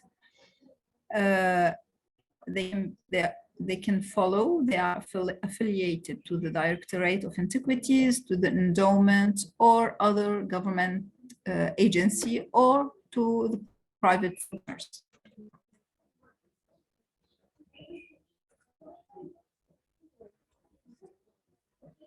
we can see different damages that happen to archaeological sites and to historical buildings in Latakia, Tartus, Jeble, Sueda, Trailles des Chevaliers, Aleppo. And I'm going to highlight that especially in Aleppo, the damages were immense. And like to say that also were very strong and powerful because of the crisis in Syria, that the crisis now continue for its 12th year. And we had lots of problems inside many cities. Among them is the old city of Aleppo, where the damages were huge. Now the Directorate of Antiquity moved directly to prepare a report about the damages that happened in Aleppo and other cities. And also our colleagues in Aleppo, the earthquake had happened early morning, and they were after 1 hour on site, taking pictures, documenting the damages that had happened inside the historical city of Aleppo and the historical building in them. Now, in the entrance, the towers, the mosque, the minaret of the mosque, and other elements had been damaged. We can see the minaret, as you see it, and to the left, to the right picture, had lost its upper part. The towers, they are losing their bond with the body of the wall. The entrance itself to the left had a crack, a continuous crack on the floor and on all the vaults of the passageway. We can see it now to the left. The picture can show us the crack that is the vault of the entrance. In the middle, you can see the upper part of the minaret is lost. It had fallen down. The continuous crack in all the facade of the minaret. Also, the mosque, the hospital at the upper part. To the right, this is a windmill that has been restored before the crisis in Syria, but during the earthquake, it was collapsed completely, and this restoration wasn't really as good as it should be. Sorry, Luna, since the connection is a little low, maybe it's better if you turn off your video of your... Okay. Okay? Okay, I will. Thank you very much. Just a second.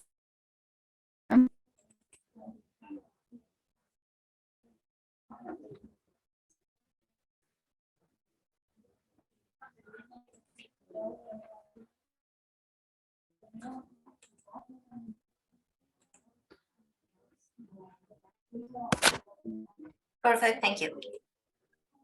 Now you have to maximize your presentation. I will. Thank you. Okay, now these are... Sorry, it's not maximized. Aleppo souks. Your presentation has now. Okay, thank you. It appears that it took because the lines are not as fast as we wish them to be. Thank you very much. Thank you. Severe damages in the souks of Aleppo. There has been lots of damages before the earthquake. All the stones that you are seeing on the floors and to the walls, these are from the earthquake, because the tree itself was not stable enough after the crisis and the problems. And when the earthquake came, the demolition really severe, and we came back to the point zero.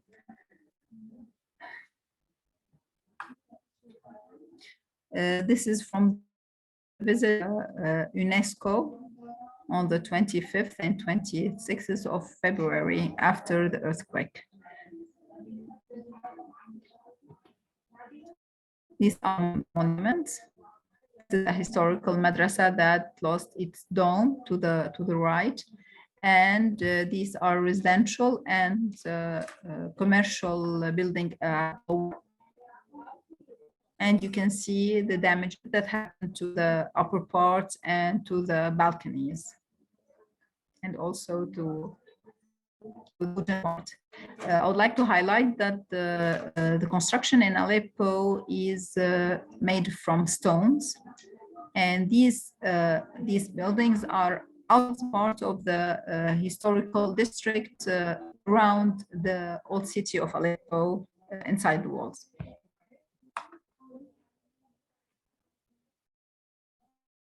So the buildings, the Aleppo monuments, and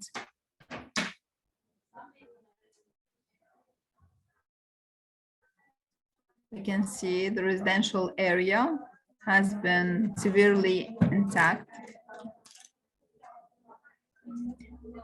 Now these two end towers. To the left is an UB tower that is completely collapsed. And I would like to say that these are to the right of the towers.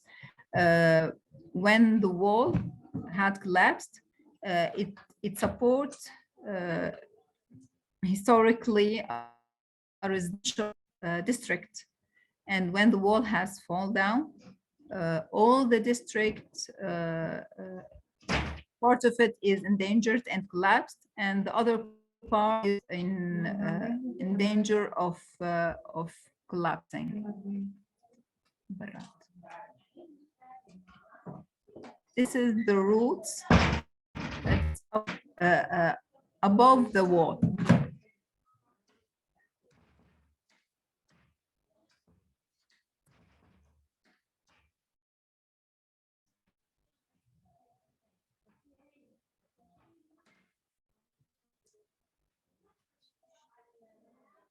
We can see this is the visit of UNESCO. We've been part of the visit and the tour by the demand of UNESCO and, of course, the governmental areas of expertise in Syria to join the mission.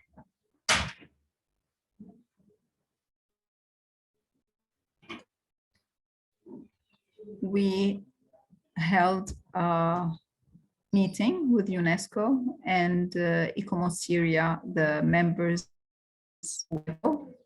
on the 26th of February to declare our, they asked us for what exactly do we need after earthquake, what are the urgent demands, what is the situation?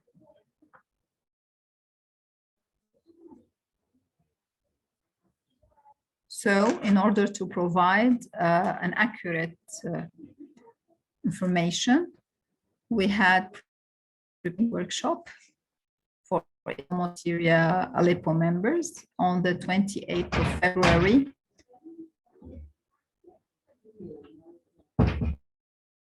This workshop contains all the governmental bodies who are related and who work in the old city of Aleppo, the Directorate General of Antiquities, the Ministry of Tourism, the representative, of course, and the matter of fact, they were very interesting. And our members in ICOMOS International and now in ICOMOS Syria.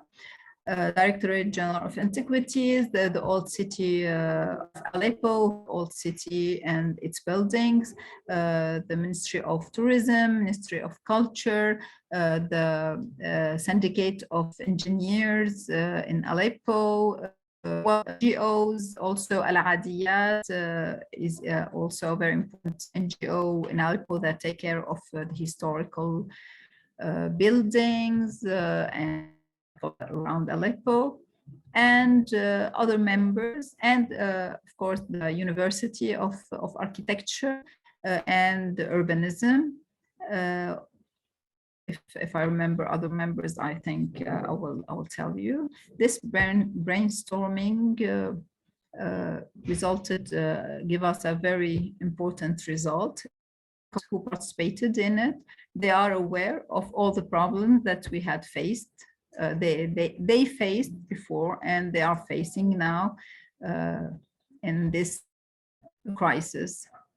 Now, before I jump to the details of the results of the brainstorm, I would like to show you on the second day of the earthquake, the Syndicate of Engineers had moved very fast, all the engineers and architects in Aleppo to gather, and they make several groups of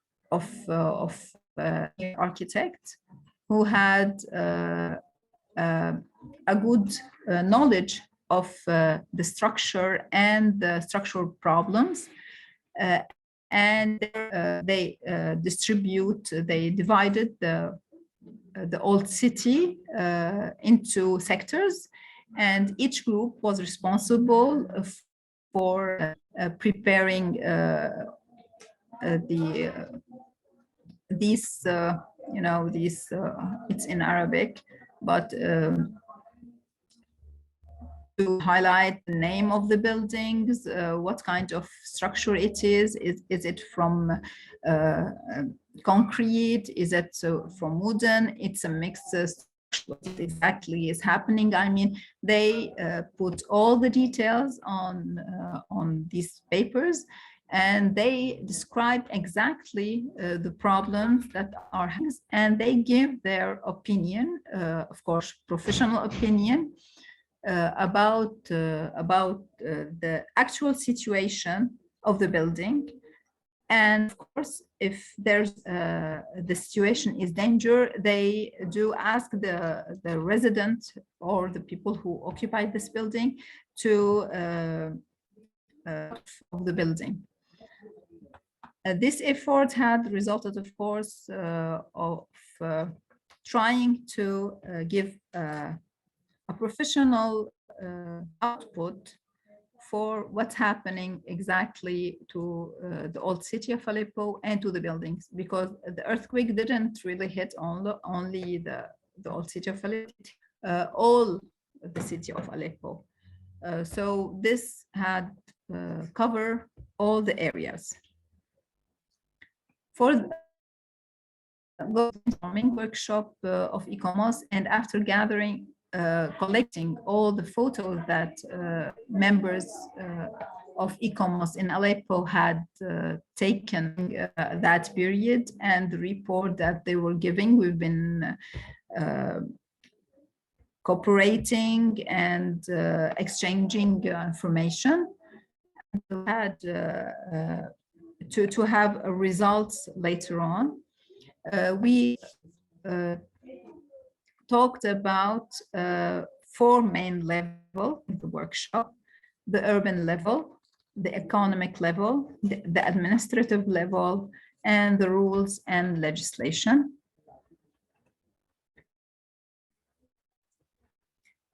I'm going to share with you the results of the brainstorming.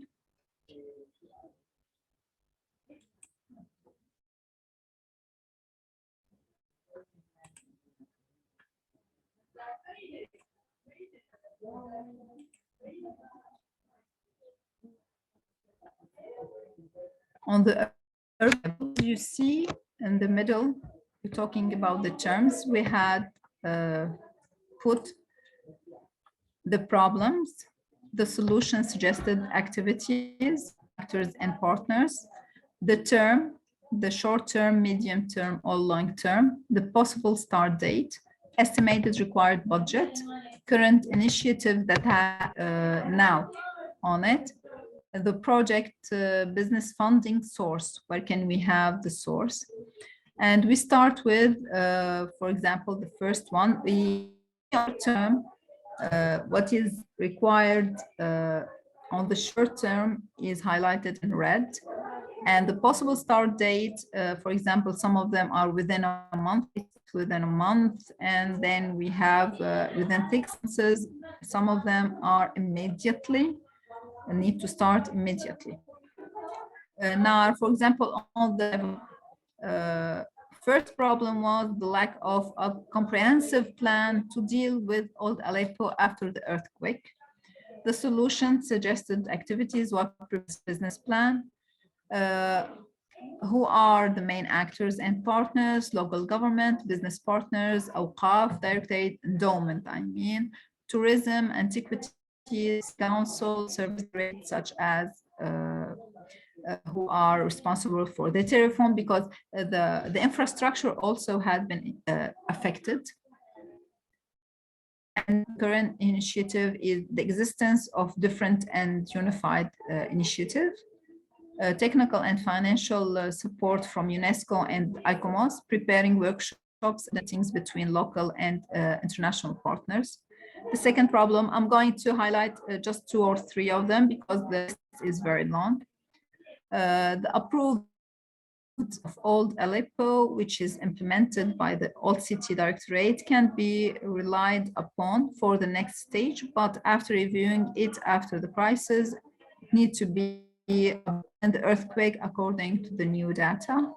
We did suggest solutions and activities. We did name the main actors and partners, the term that need to be fast reaction.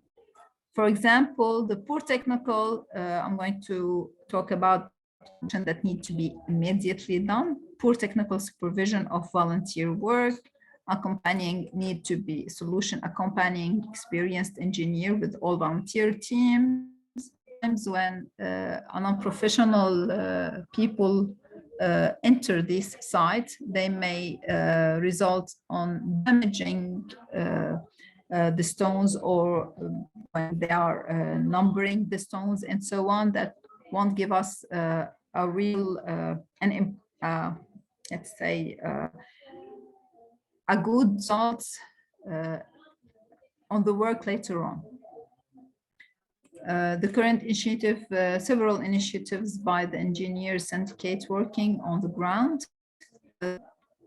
Funding source, funding volunteer teams under the supervision of the engineers syndicate, and we to ask for level. For example, the population, especially the children and the occupant of the old city, were affected psychologically after the earthquake as a result of the homes and shops, in addition to the human losses. Now, the suggested solution is to cooperate with interested local association, international organization to assess the situation of the living families financially and morally, and provide psychological support to work on rehabilitating the local community that suffered from the effect of the war and the earthquake. Who's responsible? Local government, local community, international support organization, and projected implementation of the psychological support program and assessment of the social situation of the population by the local government, local and international organization. So many schools inside and outside the old city were damaged. So we need to prepare a program because, you know, there will be a loss in education, and children will be without education. I mentioned that UNESCO had made to Aleppo. It was they were targeting the part, cultural heritage part, but also education part. Now, on the administrative level, the lack of single reference regarding data and coordination between the various agencies operating within the old city, activating now the suggested activities, activating the role of the old city director. And it's a little bit long, so I will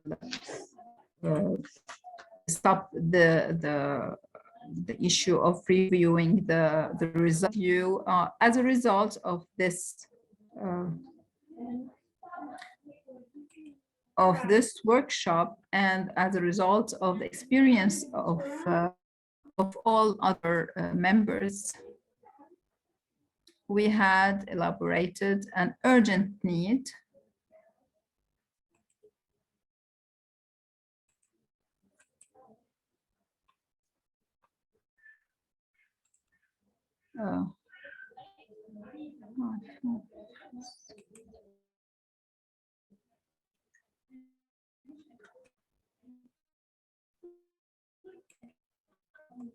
we had prepared a letter from ICOMOS Syria on the 24th. It was designated to UNESCO Regional Bureau for Education in the Arab States, Mrs. Elena Constantinou, and to the international ICOMOS, Professor Teresa Patricio. It is about the urgent needs for emergency intervention operations in ancient city of Aleppo after the earthquake. Second, we had highlighted the visit and the work that has been done, and then we had after that the visit of UNESCO and me being in Aleppo and with the groups, we had made a visit almost to all the governmental bodies responsible for the old city, the governor, the director of the antiquities in Aleppo, the director of tourism in Aleppo, the director of the old city of Aleppo, also the syndicate of engineers, the University of Architecture, the Dean of University of Architecture, with other colleagues who are interested in the old city and the urbanism and the restoration. And based on all these, we had highlighted priorities for urgent intervention. We named the location and monument. We need a reinforcement of the retaining neighborhood of Al-Aqaba. This is the picture that you have seen, the walls and the neighborhood above them, parts of which have collapsed. This wall supported houses were ruptured, and by the collapse of the wall, the entire neighborhood will collapse, threatening the bridge that holds the entrance of monumental historical citadel. The Madrasa al-Halawiyya, also you see in the Halawiyya, the great cathedral of Aleppo in the past, strengthening the earthquake, the headquarters of Adiyat Association works in the preservation of the cultural heritage in Aleppo since 1924, supporting the external facades of ancient Al-Jubaili inside Bab al-Nasrin, reinforcing and restoring the external facade of Khan al-Sabun within the traditional markets of Aleppo, emergency support for some of the damaged structures of many traditional residential buildings to enable residents to preserve their homes, on the technical and support materials for urgent need, following summary list for the equipment, at least 120 tons of iron elements needed for urgent reinforcement, files, etc. This need is really, really urgent, and my colleagues in Aleppo, really, they are contacting us every day, and I am calling for help of all of you. They are not able doing any support, support metallic to the buildings, because there's no metal to structure to support the building. And as you know, the temporary support costs, but the rebuilding of the building, all the walls, is more costing and is endangered for the buildings. So this is a call for all international people who are interested in helping in any way inside the old. We need an office equipment for us because we don't have until now any materials and reinforcement techniques, including epoxy, carbon fiber, polypropylene filament to reinforce traditional plaster. We need a shortage of the machine needed to remove the rubble and open the roads. 10 Bobcats machine and small. And I would like also to highlight that Syria is besieged. No materials, no machines can enter to Syria. I don't know why we're blocked from these materials, but we are blocked. We cannot import any of the equipment, help people go back to their homes. Now we need a testing and actual condition evaluation machines for testing the actual construction of the historical building that are endangered, sound and ultrasound machines, for example, and others. Now, in order to support the newly established ICOMOS Syria office and help the committee to play its role as it should, the following we had mentioned some of the equipment that we need. The scientific side, we need scientific urgent needs, the following training courses we need a training courses on post-earthquake crisis management, on rubble management, on zero enforcement of historical monuments, emergency documenting with financing of the necessary tools. Urgent funding needs direct management project for the affected areas by UNESCO and ICOMOS International, technical and financial support from UNESCO and ICOMOS International for workshops and coordination meetings to local and national partners. ICOMOS Syria will lead the project in Syria.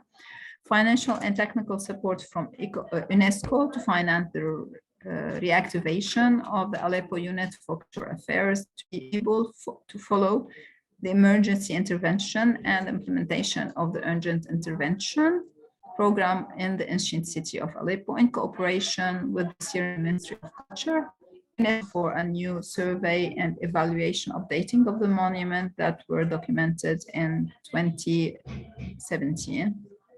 After we are ready, of course, for any further information. And a meeting was held with ICORP, with Zainab Gül Ünal, with also the international Teresa Patricio and many others. Sorry if I forgot all the names. And discussed this matter after we sent the letter to them, and we are waiting for a reply back. The meeting was held at the beginning of April. I would like to thank you for listening, and I'm ready for any clarification or to any questions. Okay, thank you very much, Luna. Thank you for your presentation. So now we will start the round table, and then you can expose your urgent demands you were speaking about. in all your presentations, and we can think together how we can figure out to bring you supports. Also here you have many experts and many people that maybe you have the opportunity to ask your doubts. Okay, I'm going to share only the urgent needs. All the needs are really long and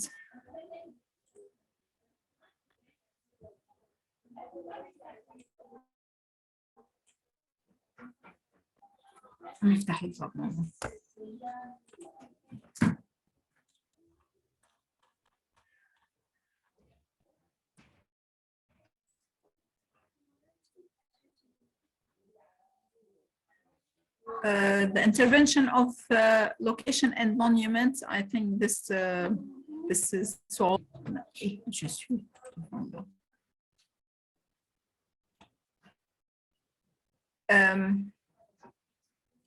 Okay, would you like to the training courses, for example?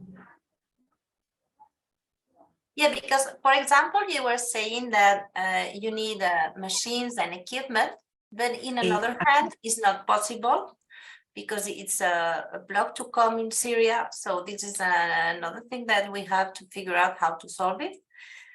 But for training courses, Zeynep, you are here, right?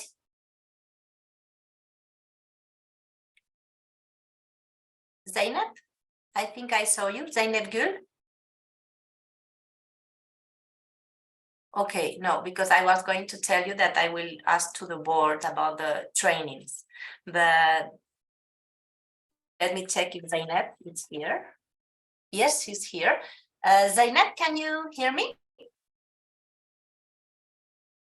Okay, you can keep on, Luna, with your questions, and then I will reach Zeynep.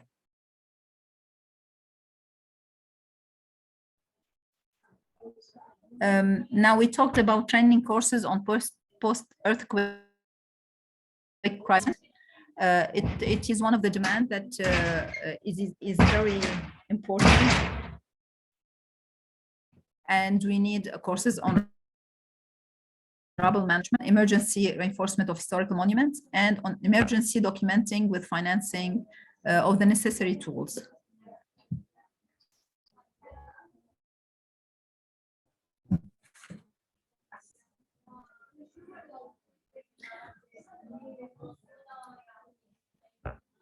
Okay.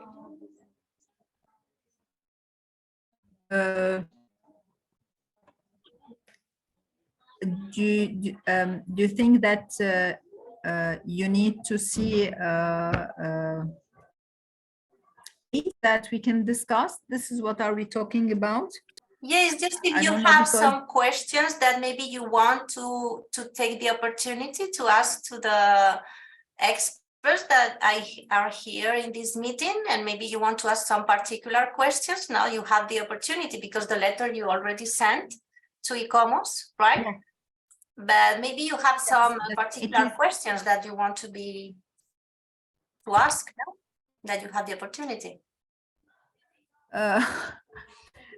The problem questions need to be prepared previously, and as I told you before that I wasn't in a situation that can us to ask questions. Me personally, Okay, say. maybe ICOMOS Türkiye can ask questions, and then probably it might help you also. Okay. So from Türkiye, do you have some questions to ask to the expert? Nurdan is actually asking. Yes, Nurdan, please. You She's have the our floor. General Secretary, Nurdan Kuban. Okay. Please, Nurdan. Seni duyamıyoruz Nurdan. Sorry, I just forgot to unmute myself. Thank you very much for this inspiring meeting. As Burçin said, I'm the Secretary General of ICOMOS Turkey.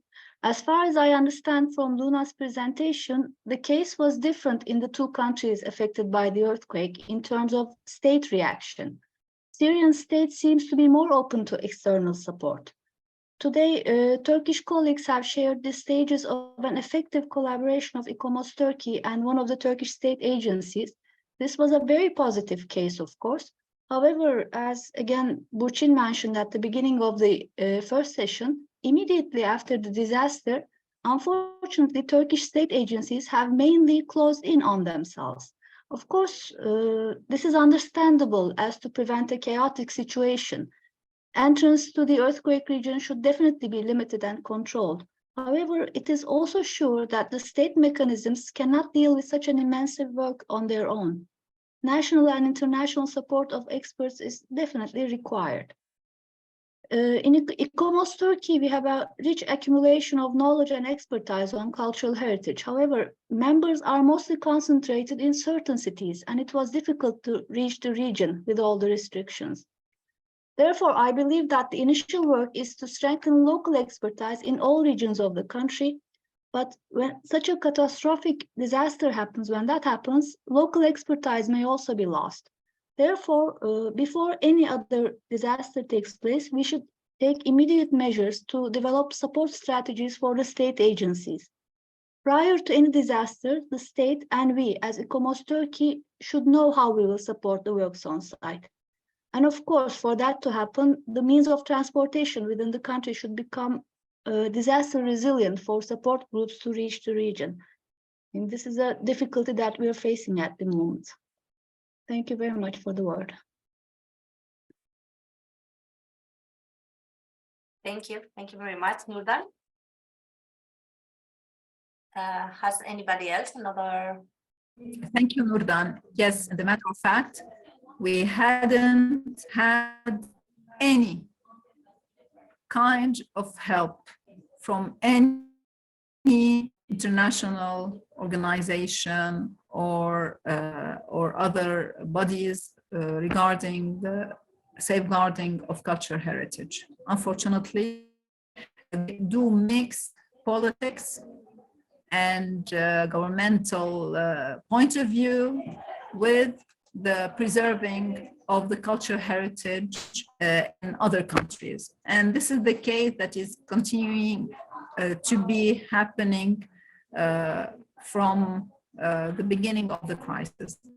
We can kind of materials, importing materials, and especially now with they did put other restriction on importing material to Syria. It's okay if I'm going to have a bobcat to remove the rubble. What kind of terrorism I can do with a bobcat?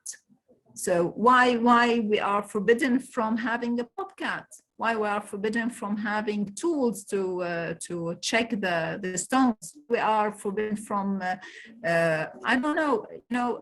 It is really frustrating, but we are resisting because we want our culture surviving. It has been surviving for 10,000 years, and it will continue to survive. But we do have a local expertise, thank God, and they are really responding very good to it, but with that we have in hand. And these are not enough materials or enough machines to do what we want to do, especially for the emergency response. Thank you.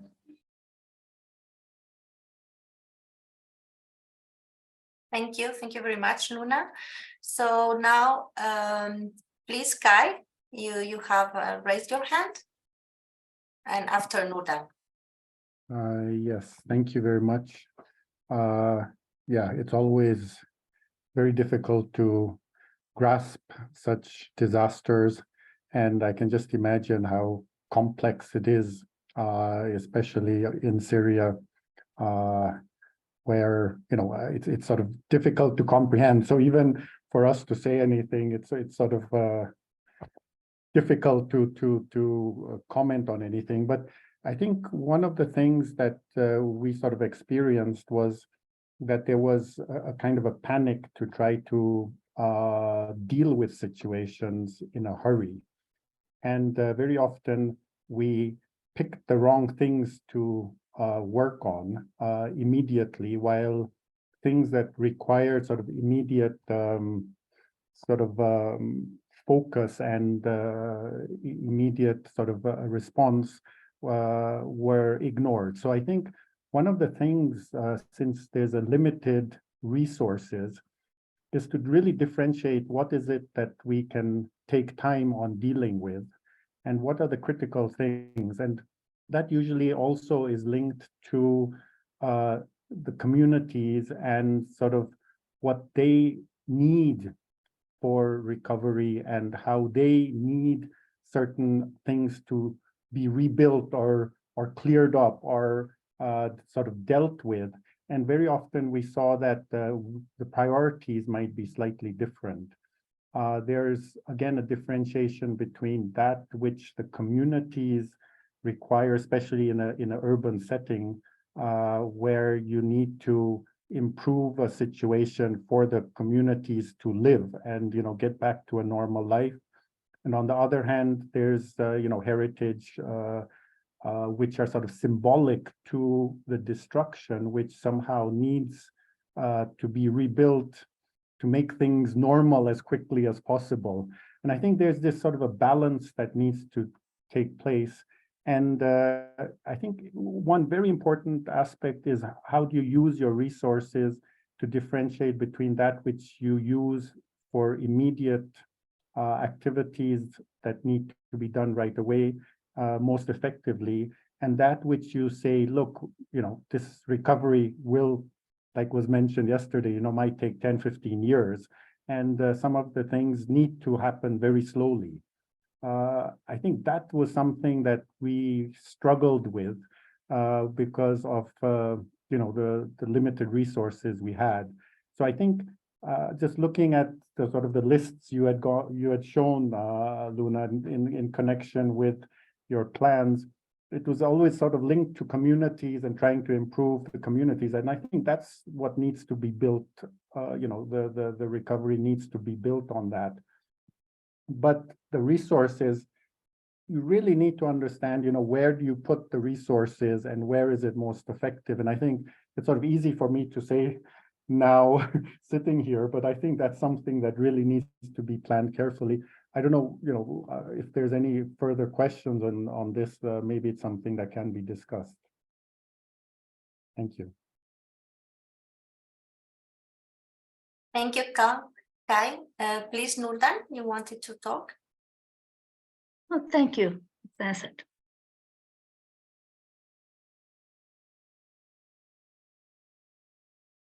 It's okay. Then Samir, raise the hand. Please, the floor is yours.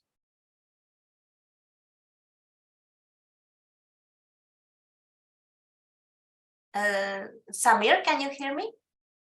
You have raised your hand? Yes, okay.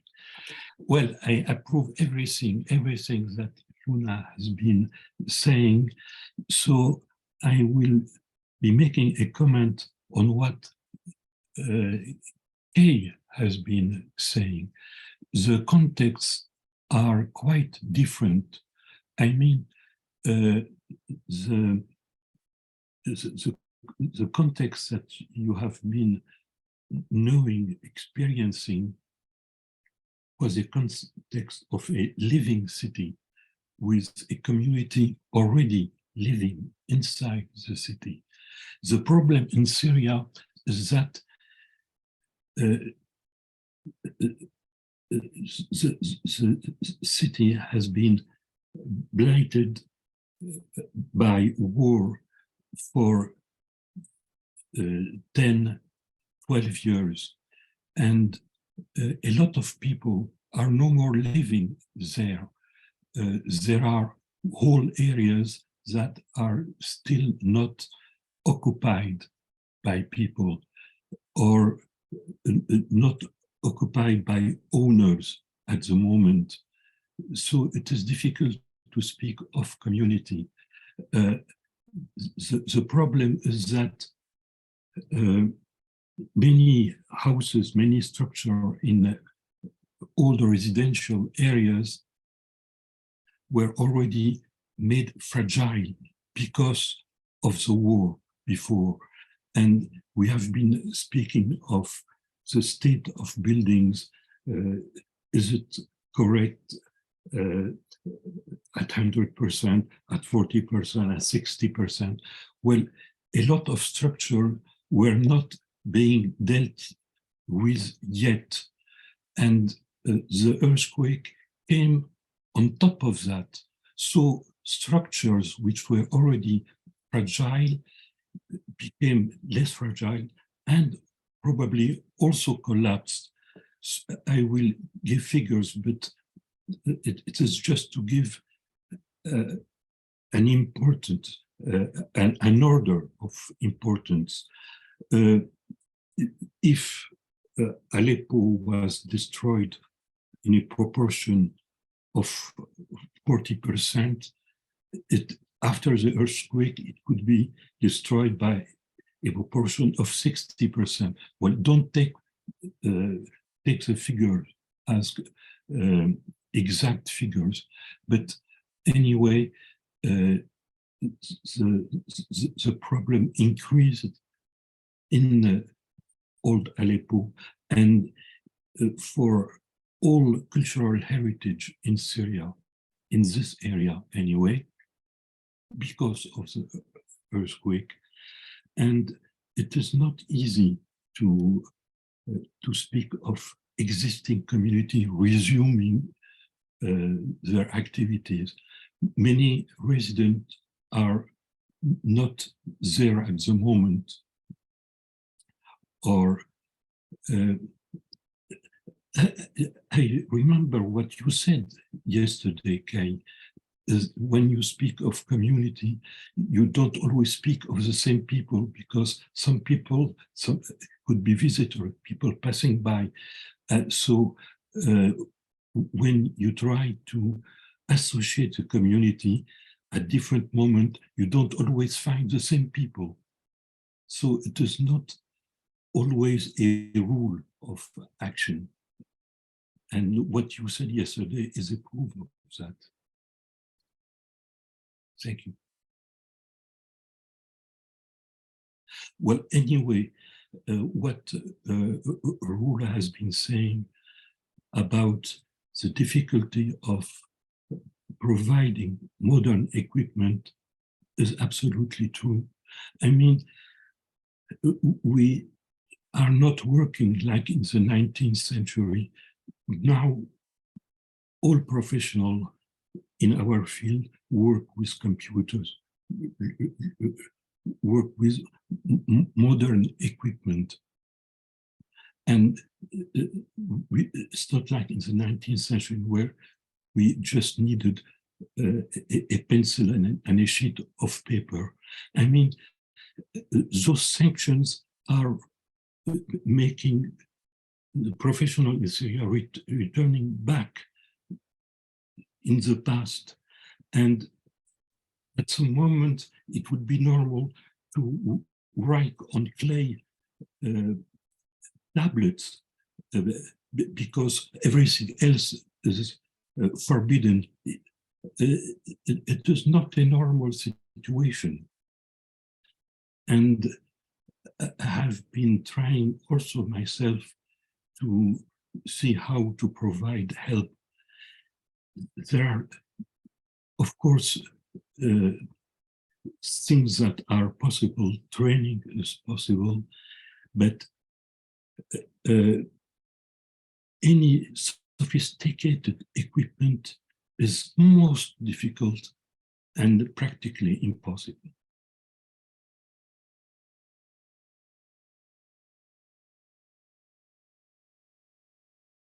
And therefore, it is something that is beyond our own means as a professional. We should advocate a suppression of sanctions and considers that cultural heritage is a form of humanitarian action.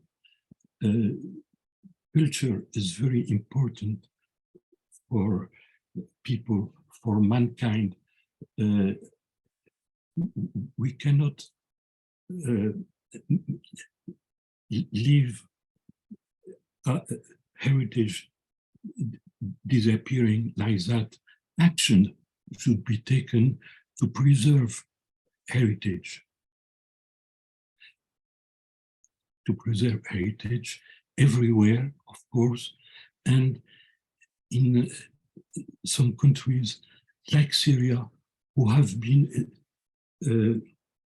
having a succession of disaster. After the disaster of war, there is the disaster of earthquake, and on top of that, you have the disaster of sanctions.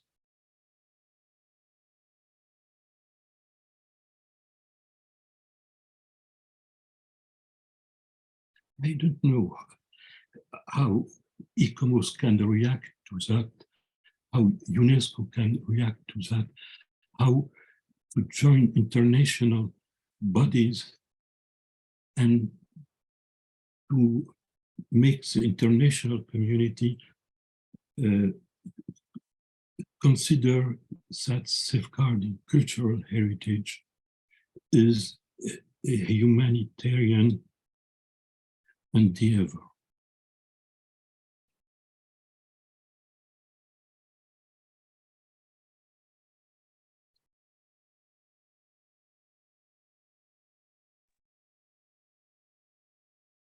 Sorry, Samir, maybe you have a problem with your connection? We cannot hear you? Oh, no, I Okay, sorry. I stopped for the moment. I said what came to my mind immediately. I didn't prepare a presentation, sorry. No, thank you very much for your words. Thank you, you are completely right. And there is something that it has to be very carefully analyzed, of course. Now, Burçin, raise your hand, and after it will be Aparna turn. Thank you very much, Samir. Yes, I just want to clear one thing first. Luna, we have not either received any international funding, any substantial funding as yet, or maybe I don't know, but as far as I know, we have not received any such funding, because there's also this issue of filtering down the international appeals. So we, in our case, it is more like our government agencies are trying to have a control over everything. So yes, this is understandable, but after a while that has to be, such help or support should be accepted. In our case, there is a rush of trying to do things on site, and this is not really balanced between all the region that is affected by the earthquake. As I said before, there is a concentration on Antakya. We need to maybe, and we are not able to join the operations. There are several different agencies that take decisions and take action in terms of, for example, debris collecting, or taking rather large-scale planning decisions. For example, assigning the planning of Antakya to a private office.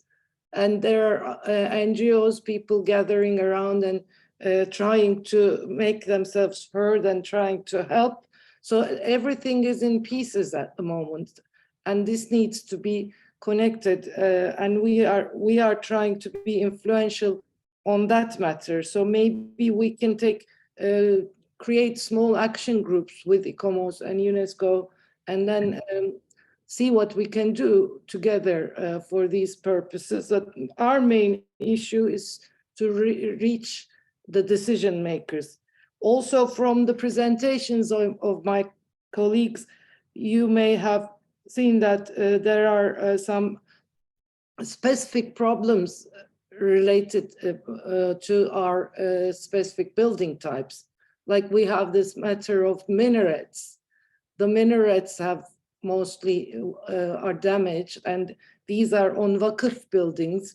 So for the future repair and recovery of such structures, we have to be rethinking many aspects of our conservation principles. The Vakıf buildings are dedicated for a specific function, so you cannot really easily alter their character or their function. So within these boundaries, we have to be also working, I mean, on the top level we need to work, but we also need to be working on these technical matters, so to maybe improve the existing emergency guidelines or emergency guides. That is, I know that there is a quite good first aid guides of ICROM and ICORP, but we need to adapt those. We have to also, another issue is to collect or unify the data that is collected by many different organizations. So it's mostly maybe our problems. Well, we do have, it seems we do have equipment, we do have, I don't know how much money our government dedicates to this, but it seems we have some. And as you saw today, we are quite strong in terms of expertise, especially in ICOMOS, but like this three structural engineers, my colleagues today who talked, are maybe only, there's only 10 of them maybe in the whole country who knows about structural structures and also conservation. We need to multiply these, so that this means that we need to train people. And also this collaboration with Vakıflar was quite fruitful, but as I said, after a while, at some stage, it somehow we can say that it stops. It is no longer as immediate as their experience. Now it's more officially defined and more in their traditional ways. It is more. It goes through the official procedures. So we need to multiply this kind of collaborations. So I think, yeah, we need to get together in small groups maybe and work on all these subjects. We have to have some influence on the decision makers. We have to put pressure on them and try to maybe make them see that this is not a short-term project. This will take much, much longer time, and it has several different stages, because we are now on the 3rd month and still collecting of debris is an issue, still supporting emergency supporting is an issue. That didn't happen everywhere.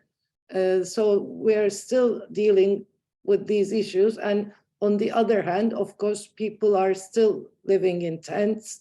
So temporary housing is also not exactly there yet. But so far-fetched decisions are taken to build houses for people or to plan this town altogether. So there is an imbalance among those. So that's what I wanted to say. Maybe my friends can add. Thank you very much, Burçin. Thank you. Now Parma will speak, and after Zeynep Gül. Thank you. Thank you. I only heard a bit of the presentations and then I had to leave. But as has been said, there is no dearth of expertise in Turkey or in Syria. There's no dearth of expertise. And I want to acknowledge that. And we have to really understand the capacities in a country that is affected. I think what is very important for us to understand, and which I also wanted to highlight yesterday, is that some of the problems that we are discussing here about disjointed action or disjointed data, it comes from not taking that first step, which is the situation analysis step, in a systematic way.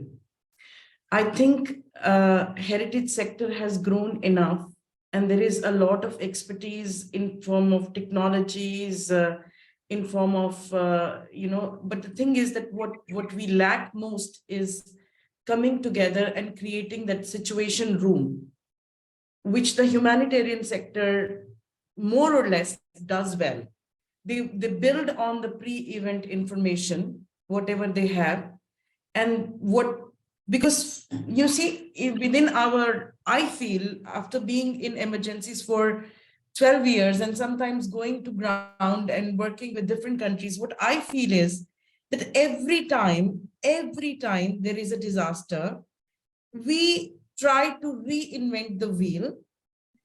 And we try to, everyone jumps in with their actions, and at a national level, there has to be a situation room set up for heritage, which is led by, heritage bodies, one strong heritage body. And if we can just do that part very well and create a situation overview, then this frantic, then there is, because the sector is underfunded, so all the donors want to get in early, and they are sending messages to ICOMOS, to ICROM, to everybody, anybody who has links on the ground. So what comes out is a piecemeal, approach, and a very like a kind of idea that people are not understanding, but people are actually on the ground are understanding very well. Today's presentations show very well the reality, the ground reality. But what comes out is like a piece here, a piece here, and a piece here. And this inside the sector, there is not a unified approach. The built heritage people think differently. The movable have their own association, and the intangible are on a world of their own.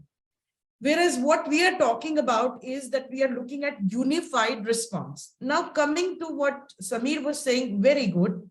We need to make this a humanitarian cause. But to make this a humanitarian cause, we also need to understand the timeline of the humanitarian response, in which the timeline that humanitarian response unfolds, and where are the possible linkages between the humanitarian response and our response. To this, we also need to step away from very expert-centric, scientific focus to really understand how humans would want to recover. That means understanding what use heritage serves in a community, in a society, in Gaziantep or in Aleppo. What is the use of heritage in everyday sense? And what are the functionalities that are linked with heritage that we need to restore first? Is it about a mosque? Is it about a square? Because Kai is here, he would know. In Nepal, the public spaces were given a priority by the local community, and they did not wait for the government. They went ahead and they restored their public spaces where they have these meetings where community comes together.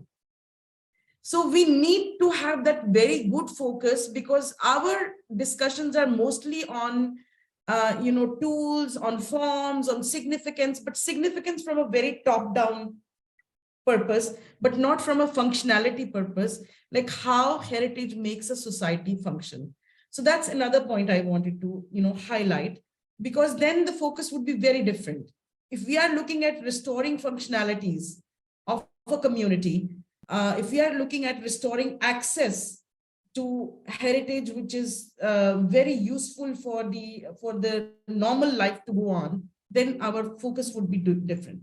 Then the other aspect that I want to highlight is that in this approach of like not having this like first step like an overview, second step a damage and risk assessment, and then looking at kind of stabilization or these kind of actions and not unifying them, we are actually letting go of many resources, and we are actually I can say from my experience, sometimes when you were spending too much of money on certain expensive stabilization or certain evacuation measures, which could turn out to be expensive, without understanding what is going to be the long-term impact on recovery. Then the other aspect is getting people involved. Local people, do not treat them as victims, but take them as participants in their own cultural recovery. And how much are we doing that? How many capacities exist on the ground, despite what is happening in Syria, how people are surviving? This is very important to figure out, and how we can work with those capacities and how we can empower people to take action. And the helical, last but not the least, the helical, the spiral that is very well established now in the disaster risk management framework, that we are not going back to the same place after a response. It's very good to talk about it in intellectual discussions, but how do we translate into action on the ground? And we can only do that if we will really put ourselves in the shoes of the people who are today living in tents, who are living in shelters, and then try to see from their point of view what heritage means to them and how would they want to connect to this heritage. Only then we will be able to build enough buoyancy in our sector to bounce back. Because if people are not with us, we cannot reach governments. I can only say on that. So with that, sorry for that impassioned speech, but I just wanted to let it. Yeah. Thank you very much, Parna. Now Zeynep Gül, she wanted to talk. I will be very brief. First of all, I want to apologize that for a urgent meeting, I changed the city and I was at the meeting with the Minister of Culture. And I can bring the good news that the Minister of Culture and Minister of Urbanization just signed the protocol today. And now we're more clear about that, because as you know, that in this kind of big scale of disaster, actually the actors can be changed in time to time. Now is we know that who is responsible in the field and with whom we will communicate is clear now as the Minister of Culture. So I think Aparna covered many of the things that I wanted to tell. It's really important that to whom we will put a pressure, and what is the form of our pressure as scientific committees is very important, because we need to when we say something, because many people knows that the organization knows that the government knows that what to do, but sometimes we need to tell that how to do is very important in technical way in this kind of scale, big scale disaster. And the more important things that what we see in here, daily observation. You cannot do like 3-day, 4-day field work, then come back. It's because every day is the situation is changing in these areas, and you need to do the active monitoring, and you need to get the support from the ground and from the communities, and trying to understand the updated situation is how it's changed. And it's always, as Aparna said, that and the needs are different in the field, and different stakeholders have different capacities, and the different stakeholders have different agendas, and it's very important that how bring all of these things together and orchestrate is very important. Thank you. Thank you very much, Zeynep. Aparna, you want to talk? No, so I'll lower my hand. Okay. So if there is no any other question, there is a Okubo-san he had to leave, but he wants to ask some questions. So the first one is, what is the major difference on the characteristic of damage between the first earthquake and the second major earthquake?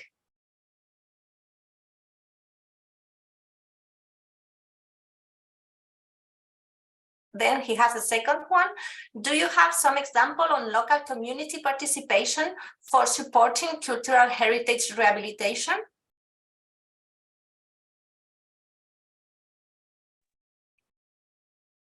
Maybe, may I say something for this question? Yes. Yes, I'm again dividing the heritage into tangible and intangible Aparna. Sorry for that, but not for the tangible part at the moment, but I can say in Defne, community is now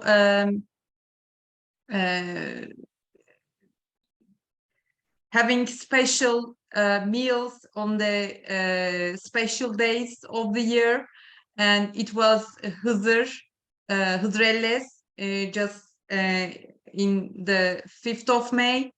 And also some special nights in the Ramazan. They are cooking their special meal, which is called hırisi. And we also say keşkek for that. And also they are picking fresh herbals from the mountains, and it is their food. They do it traditionally, and they start doing that. They start collecting that herbals from the mountains. So not at the moment the tangible ones as much as I see, but intangible ones are on action now, and I think it is harder to leave that intangible parts because it's really part of their daily life.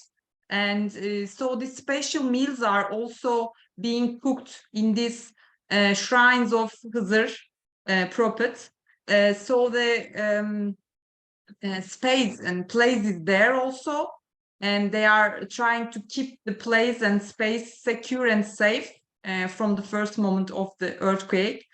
This is and also and they are trying to use the economical incomes of this intangible heritage about gastronomy, you know.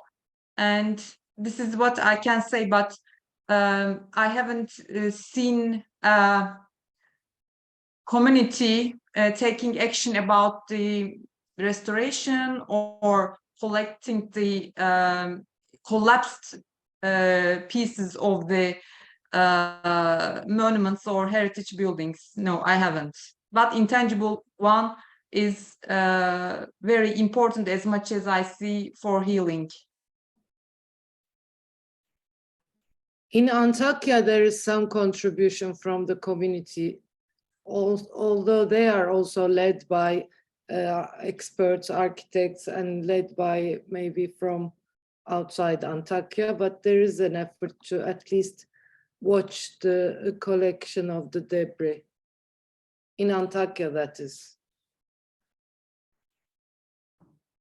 Okay, thank you. And Samir, you raised your hand.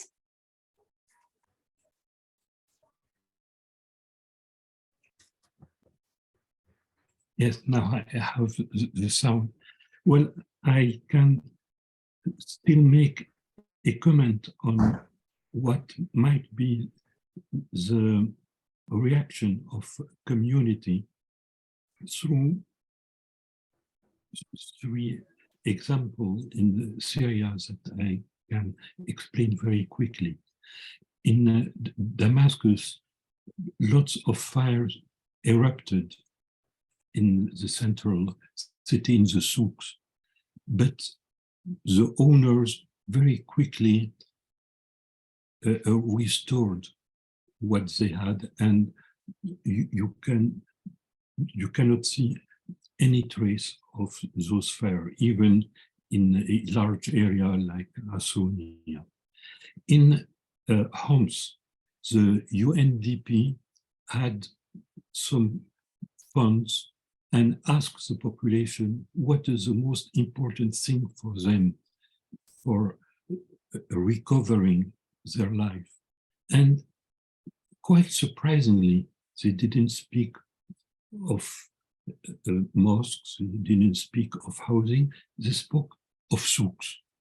And souks are something typically Eastern, Oriental, and you find them in the old areas. And this is what came out from many meetings, from consultations. So they gave jobs to people to restore, rehabilitate the souks, and the people were happy. They were saying, how can we return if we cannot buy goods, have goods provided to us, and the goods were provided in the souks. And so the rehabilitation of souks provided jobs, but jobs to workers, they provided jobs to shopkeepers, and they induced people to come back to those areas. And that example was later on followed in Aleppo, where the Aga Khan Trust for Culture has been rehabilitating several souks. Those souks are magnificent now. And what happened is that after the earthquake, people went to those souks to take refuge because they proved to be well restored, well stable, and provided a convenient, secure shelter for the people. This is just an example of community. But this is not the residential, really the residential aspect, which is perhaps the most difficult one.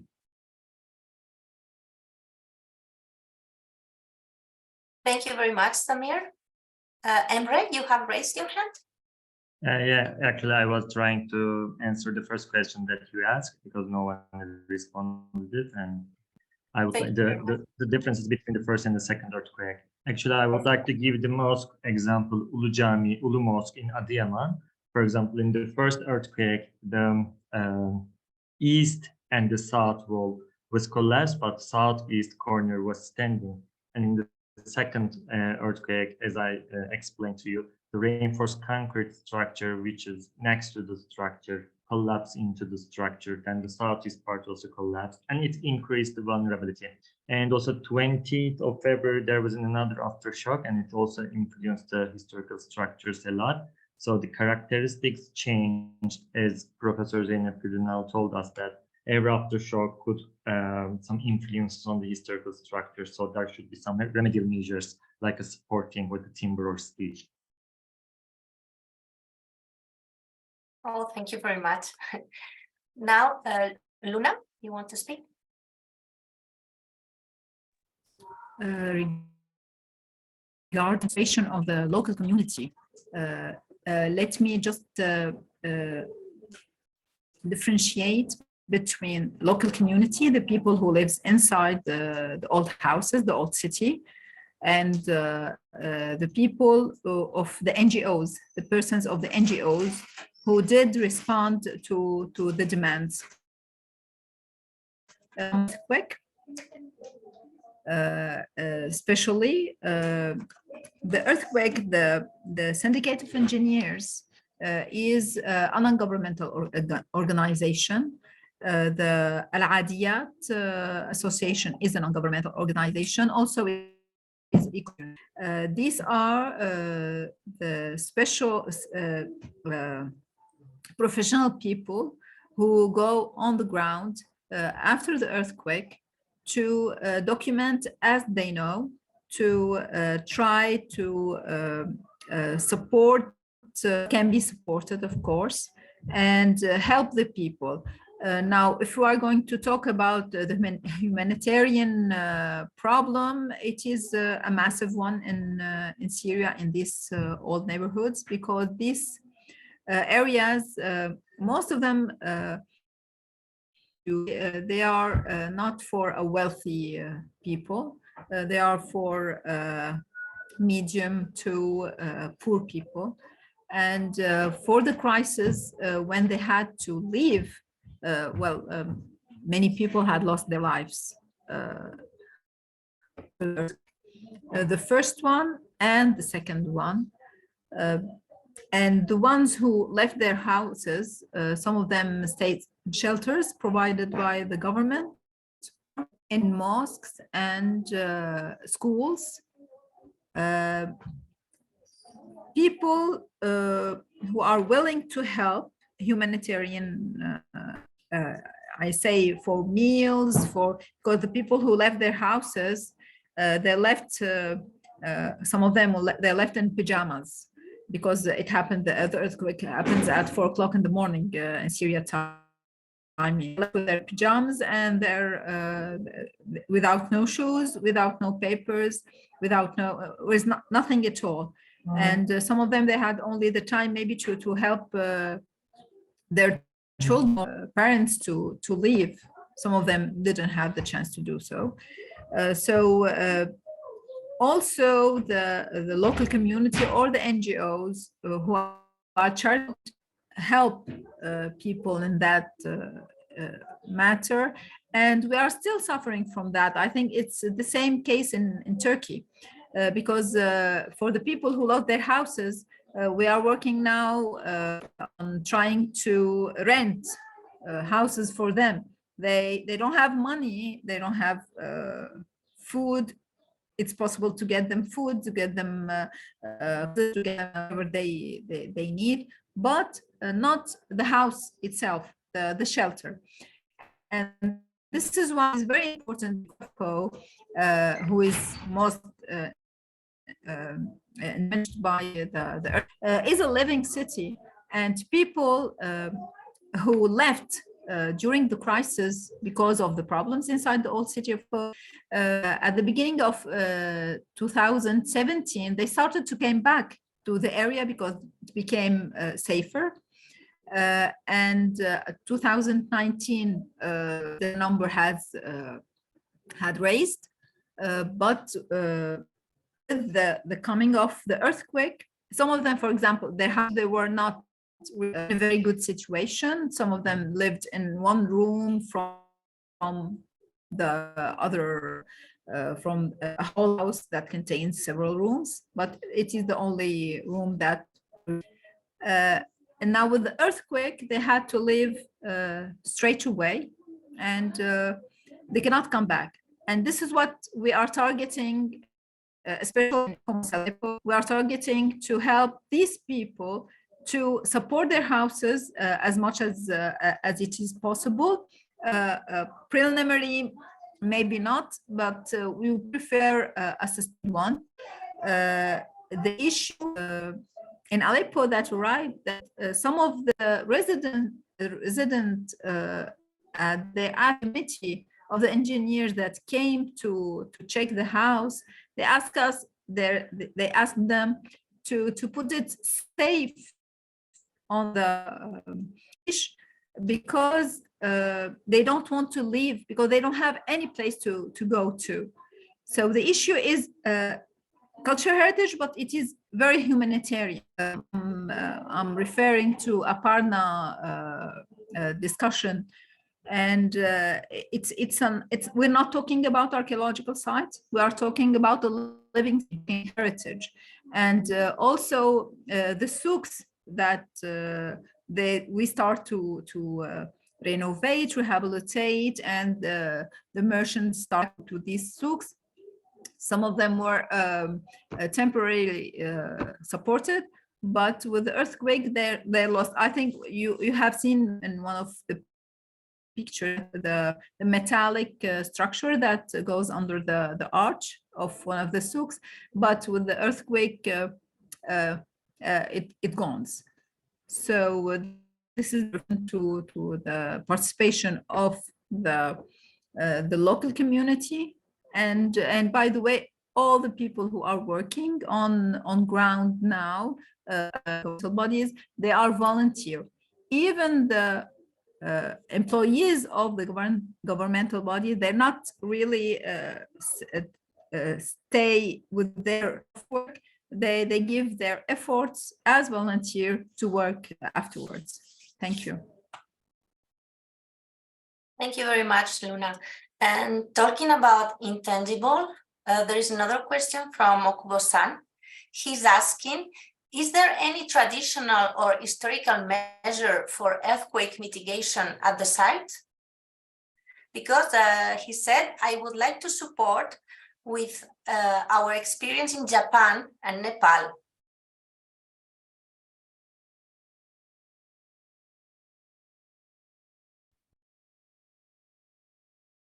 I don't know who goes first, Zeynep or Ezra. I think Ezra was first. No, okay. First, I need to figure out that which icon I need to push, but you can accept also the clapping to Okubo-sensei. As far as I know that probably we have some, maybe Esra know better than I know, but I would like to say that we already finished the meeting with the ministry, and they wanted to have a training for their staff who are working in the field. And I think this can be the one of the important subjects in the field, that how we can use that knowledge, and we will be happy to receive to get an information and sharing the experience from Okubo-sensei, that yesterday also he mentioned about many important things. That could be great. I think Esra can give more information about that. Thank you. So Ezra, and after Emre. Thank you. I was wondering this from the beginning, because I always believe in the traditional knowledge, especially in the rural parts of the places, cities, countries, whatever. But I haven't seen anything. But this doesn't mean we don't have it. I think we haven't been to the rural parts enough yet. Maybe we can find, probably we will find things there.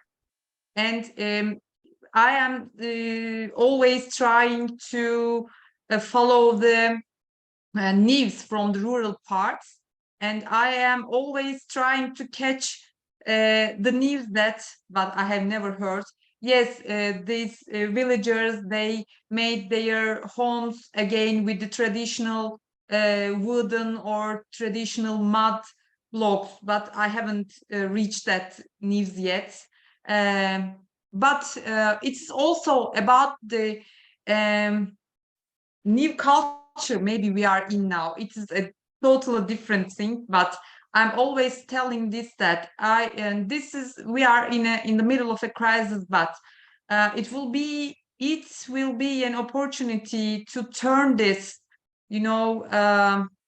concrete world to more nature friendly, sustainable and traditional building systems.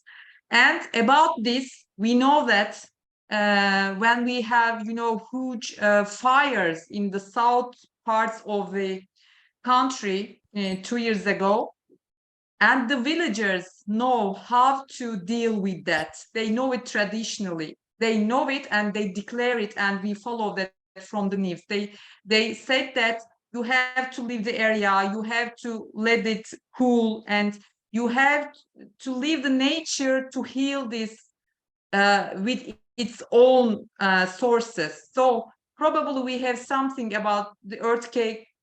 I wondered from the beginning, but I couldn't find it out yet. Thank you. Veronica, may I add, may I add the things that I think I misunderstood the question? I think the Görün Arun, I don't know if she is in here, she is working on the traditional knowledge for the resistance to earthquake. And there is, of course, there's a knowledge on that. My mind goes to another project that we are doing with the Okubo Sensei. Yes, we have, and starting from between 3 and 11 June, and we will be in the rural area for the first time because we were working in the city centers usually, and we will have more bring the information for ICOMOS also to how the traditional knowledge helped to the resilience for the area. Thank you. Thank you, Zeynep. Now it was Emre, then after Aparna and after Rohit. Thank you, Veronica. Actually, I was going to answer that question in terms of structural techniques. For example, timber bonds, timber horizontal laces, actually they were using for the trying to have the box effect of the structure. For example, this is one of the important issue. I was also survivor of the 1999 earthquake, and when we go to the rural areas of Kocaeli, Izmit, and Istanbul, and Sakarya, the timber frame structure behaved very well. So the traditional techniques depends on that. And there is also one mosque that I showed in the presentation, Kat Mosque, 1923 interventions. Actually, we could also count that the previous interventions as a traditional techniques. I think they changed the mass of the dome into the timber Baghdadi system and the timber lace system. So the heaviness of the dome was reduced, and it really behaved very well when we visited the Kap Mosque. Thank you very much. Thank you. Aparna, please. Yeah, thank you. Thank you for sharing those, traditional techniques of building. I would like to speak on 2-3 points very quickly. I would like to highlight. I'm speaking from the experience of our recently concluded workshop on net zero heritage for climate action, where we were actually looking into traditional or indigenous knowledge for disaster risk reduction, and also for mitigation, as well as for preparedness and response. And one thing what we have learned, and also my work with Miyagi Shirionet, which Professor Okubo knows very well, it's in Sendai, and some clinical psychologists. I think what is very important right now, and this could be actually a very good fit also, if as part of the humanitarian recovery, and if early recovery has reached already, so these kind of programs might be underway, we could think of this in terms of like launching an oral history project, where with the help of clinical psychologists, ethnographers, as well as anthropologists. It's not the job of one person. You have to have psychologists speak, because people are traumatized, to make them talk about basically about resilience, about their capacities that they have, which might be pushed away because we treat them as victims. We put them into temporary shelters. We take them away from their situation. They are traumatized. They have suffered loss. Could be a way to understand resilience in a very complex way, and also tease out traditional knowledge from it. But the interviews process themselves would become a healing process. This is something that is being experimented in Sendai, but that's 11 years after. And it is not PTSD, it is about long-term trauma. And it can actually very well work also in Syria and other places, where you could get information which could be very useful to inform recovery and long-term, But again, this would be more in the experimental realm, because we are only now linking it with psychology. So this could be a very good way going forward. And again, as for first aid trainings and looking at workflows for complex or multi-scalar stabilization we'd be interested from ICROM's point of view, but we'd be also interested for something like this. And we could also look for funding for something like this if there is interest on the ground. Thank you, Aparna. Now it's Rohit and after Luna. Yeah, I think it is a very important issue about traditional knowledge, but I want to mention a very important aspect. Let's not romanticize about traditional knowledge. We have to make sure that traditional knowledge is sustainable and relevant in today's context. So what we need to do is to really see how we can, first of all, we need to understand what is the knowledge for sure. But then let's not kind of compartmentalize it or separate it from contemporary or scientific knowledge. I think it's a big mistake, because in that way we kind of, make a whole part of professional community looks at us in a very different way, like we are talking something else. But actually we are not talking about something else. We are talking about good construction where we can learn from the past, but we have to anyways make it relevant in today's situation. So that means that we have to really include a lot of innovation, experimentation. We have maybe some of the traditional materials are no longer available. Maybe some concepts can be still used, but we have to experiment with new kind of materials. So what we really need to do is to kind of bridge this gap, get the scientific community, the engineering community together with those who have worked on heritage, traditional knowledge in heritage structures. And let's try to work out solutions which are not making this kind of claim that we are doing something different only basing on traditional knowledge, but have a lot of experimentation, innovation to come up with ideas. For example, I just want to give an illustration. When there was an earthquake in India in 2001, there were some traditional structures which really performed very well. And they were really classified as unique examples. But then the bamboo that was used was no longer available. And you cannot really, ecologically also, it was kind of prohibited to use it, So then some of the, engineering community, which was sensitive towards traditional knowledge, experimented and came up with new materials using some of the principles that were followed in traditional constructions. And that technology was much more reasonable. I mean, it was affordable, materials could be procured. So that kind of attitude is very important, and we really need to work a little bit more on that. I feel I think that way we will be much more acceptable to the larger, recovery. When we go for recovery, we'll have to deal with all these stakeholders, and we'll make ourselves kind of more relevant, let's say. So that's what I just wanted to add to this conversation. Thank you. Thank you, Rohit. Now it's Luna, and after Aparna. Thank you. For sure, the experience of the buildings in the old city of Damascus and the old city of Aleppo and everywhere, heritage has developed, taken into consideration earthquake. We have, for example, in Damascus, it was more frequent to have earthquakes in Damascus. So the buildings at the upper floor are built in timber, and the buildings with the Crac des Chevaliers, for example, and so on. We do have a wooden part between the stone that are installed to absorb the movement. I mean, there's a different kind of techniques in it. But as Rohit had said, during the time they had developed, not sure if they are developed, but some of the buildings were restored. They didn't take into consideration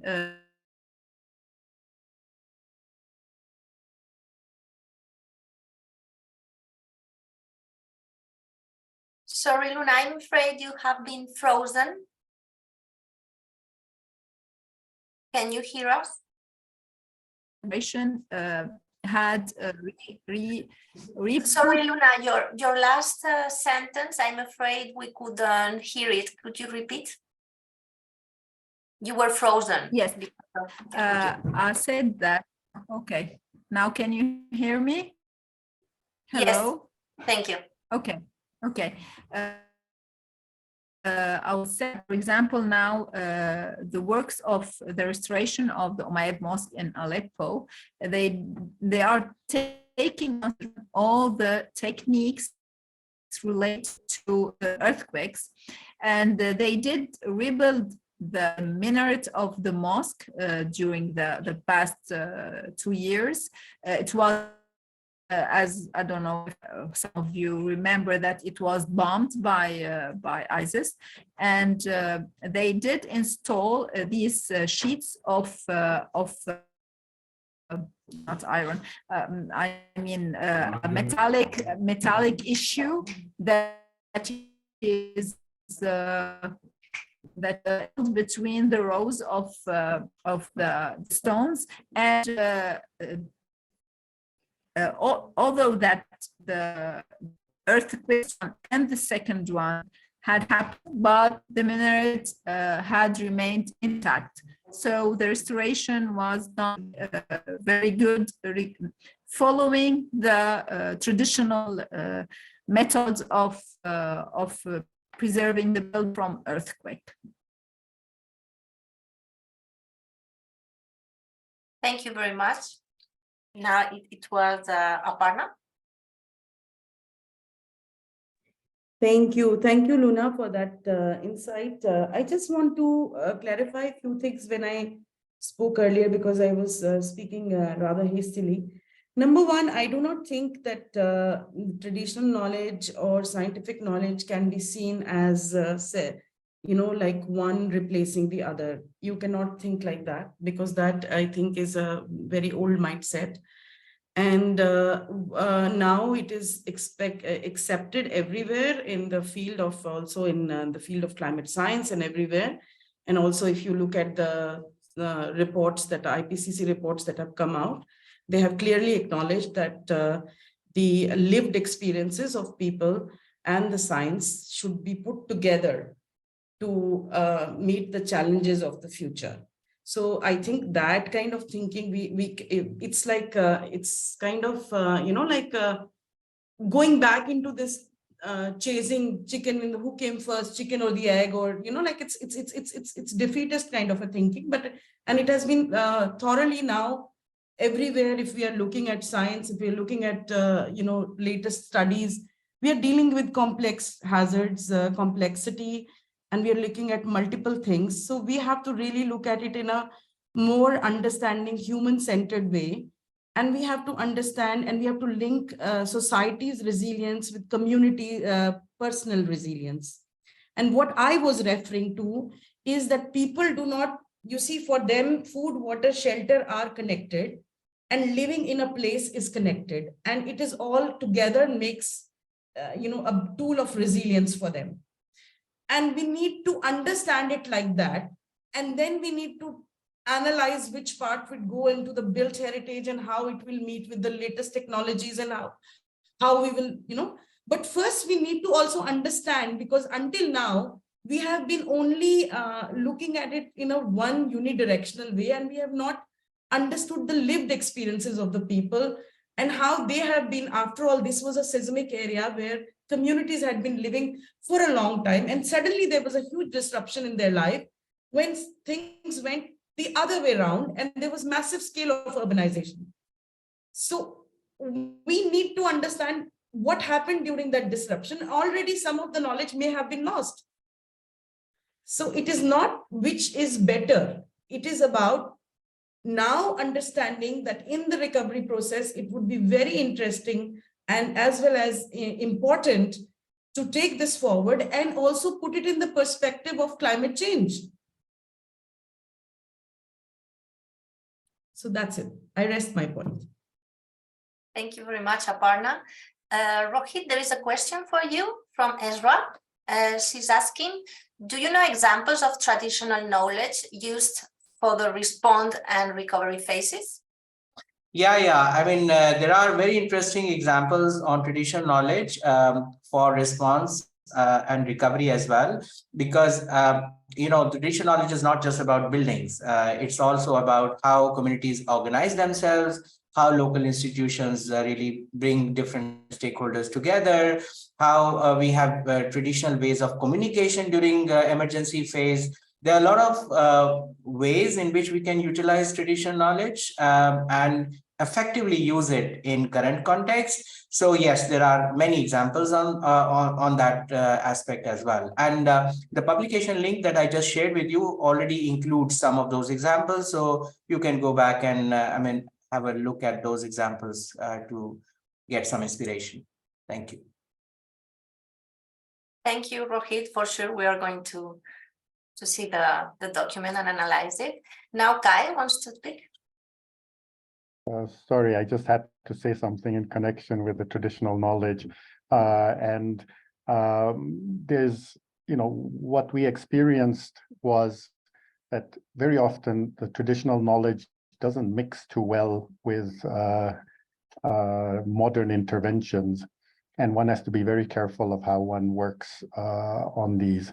A lot of the damage that was caused was due to inappropriate interventions that we had, traditional materials that function in a very different way from sort of the other modern materials, let's say, in a simplified way of saying it, which just, was not compatible. And that caused a lot of damage. So it's not, I think we really have to be careful, and we have to be very, clear about what we're doing. We can understand that, traditional technology was developed over centuries, whatever. Does it still make sense today? And it's, of course, we can be very romantic about it, but we also have to be very clear about how we deal with it. And we cannot sort of take a compromise of saying, yes, it's going to be traditional, but we're going to make it slightly stronger. No, it's either this or that.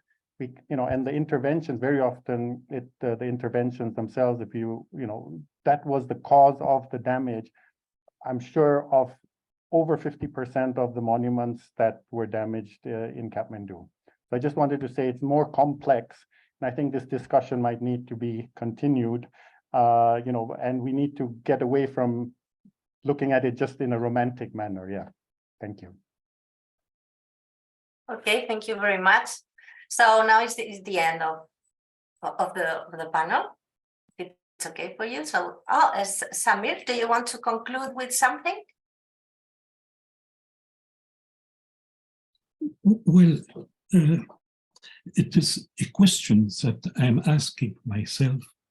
It is if really all geographical situations are the same, and the geographical situation means also a frequency in disasters. It could be floods, it could be earthquakes. And if they are frequent, certainly the traditional knowledge is impacted, and takes them permanently into account. It might be, the situation might be different when they are much rarer, when they are less frequent. And in that case, it is not easy just to rely on traditional knowledge.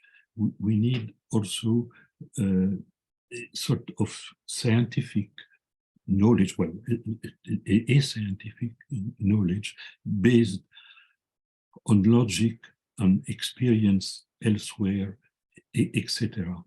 So for the future, we cannot give identical recommendation everywhere. When there are frequent earthquakes in the countries where there are frequent earthquakes, there is certainly a traditional knowledge, and also the apparatus of laws, bylaws, regulation takes this into account, but in other countries, it is different. It is true that when speaking about Syria, it is true that the northwestern area was terribly impacted. But when we look at history, for example, at the Crac du Chevalier, the last major earthquakes happened in the 12th century and in the 11th century. This one has produced damage, of course, but it is not that frequent. So people with knowledge, we can call them professionals, are still important in these cases because they can carry concerns and advise for good solutions. But their work will be less easy than in countries where there are often earthquakes. I mean, it is not to be pessimistic, but it is just to find the right language for each country. Thank you. Thank you very much, Samir. And thank you very much to everybody for coming. I hope this 2 days meeting was a little helpful, at least for Turkey and Syria. And it's also about sharing the experiences of earthquakes and about the preparedness for the other places that they are also seismic areas, and they can learn about what you have faced, all of you, with all the experience you have explained, and also about Syria and Turkey. And now Zeynep Gülünal want to say something to close the panel. Please, Zeynep.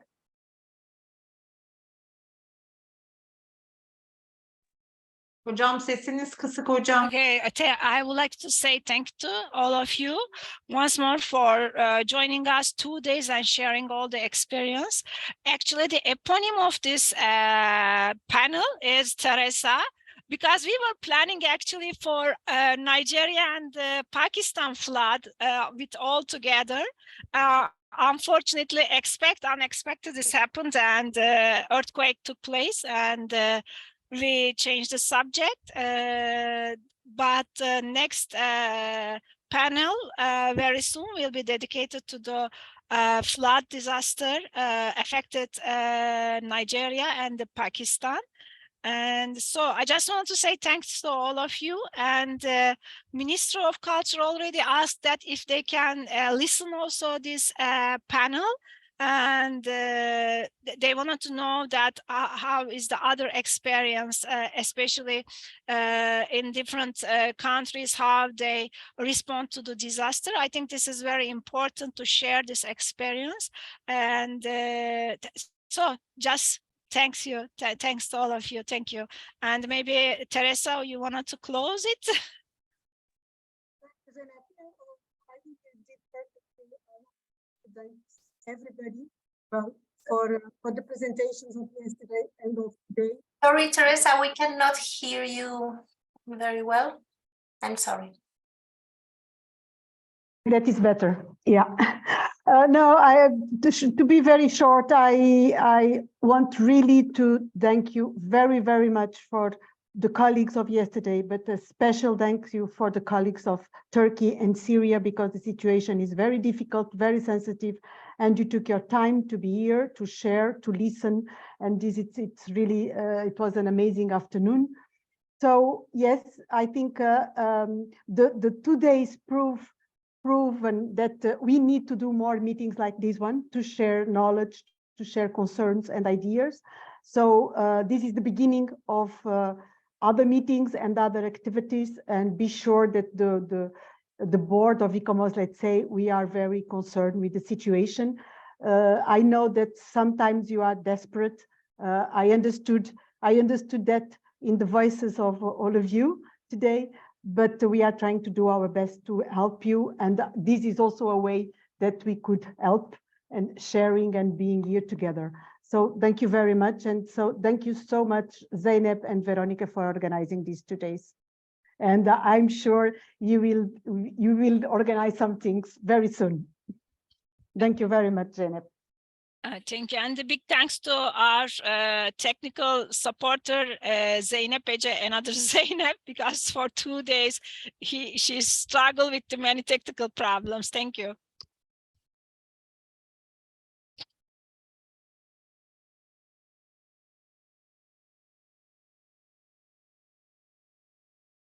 Thank you, AJ. Thank you, everybody.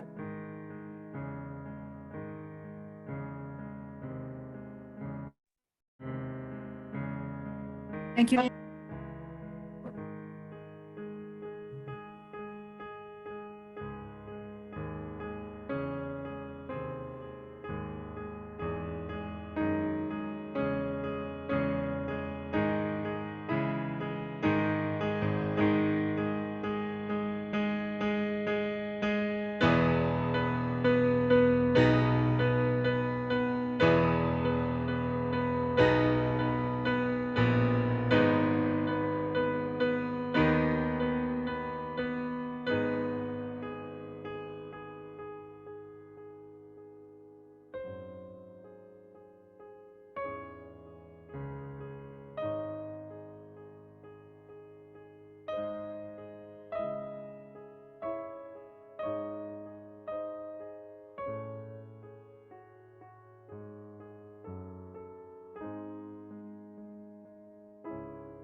Okay, we are alone, yes?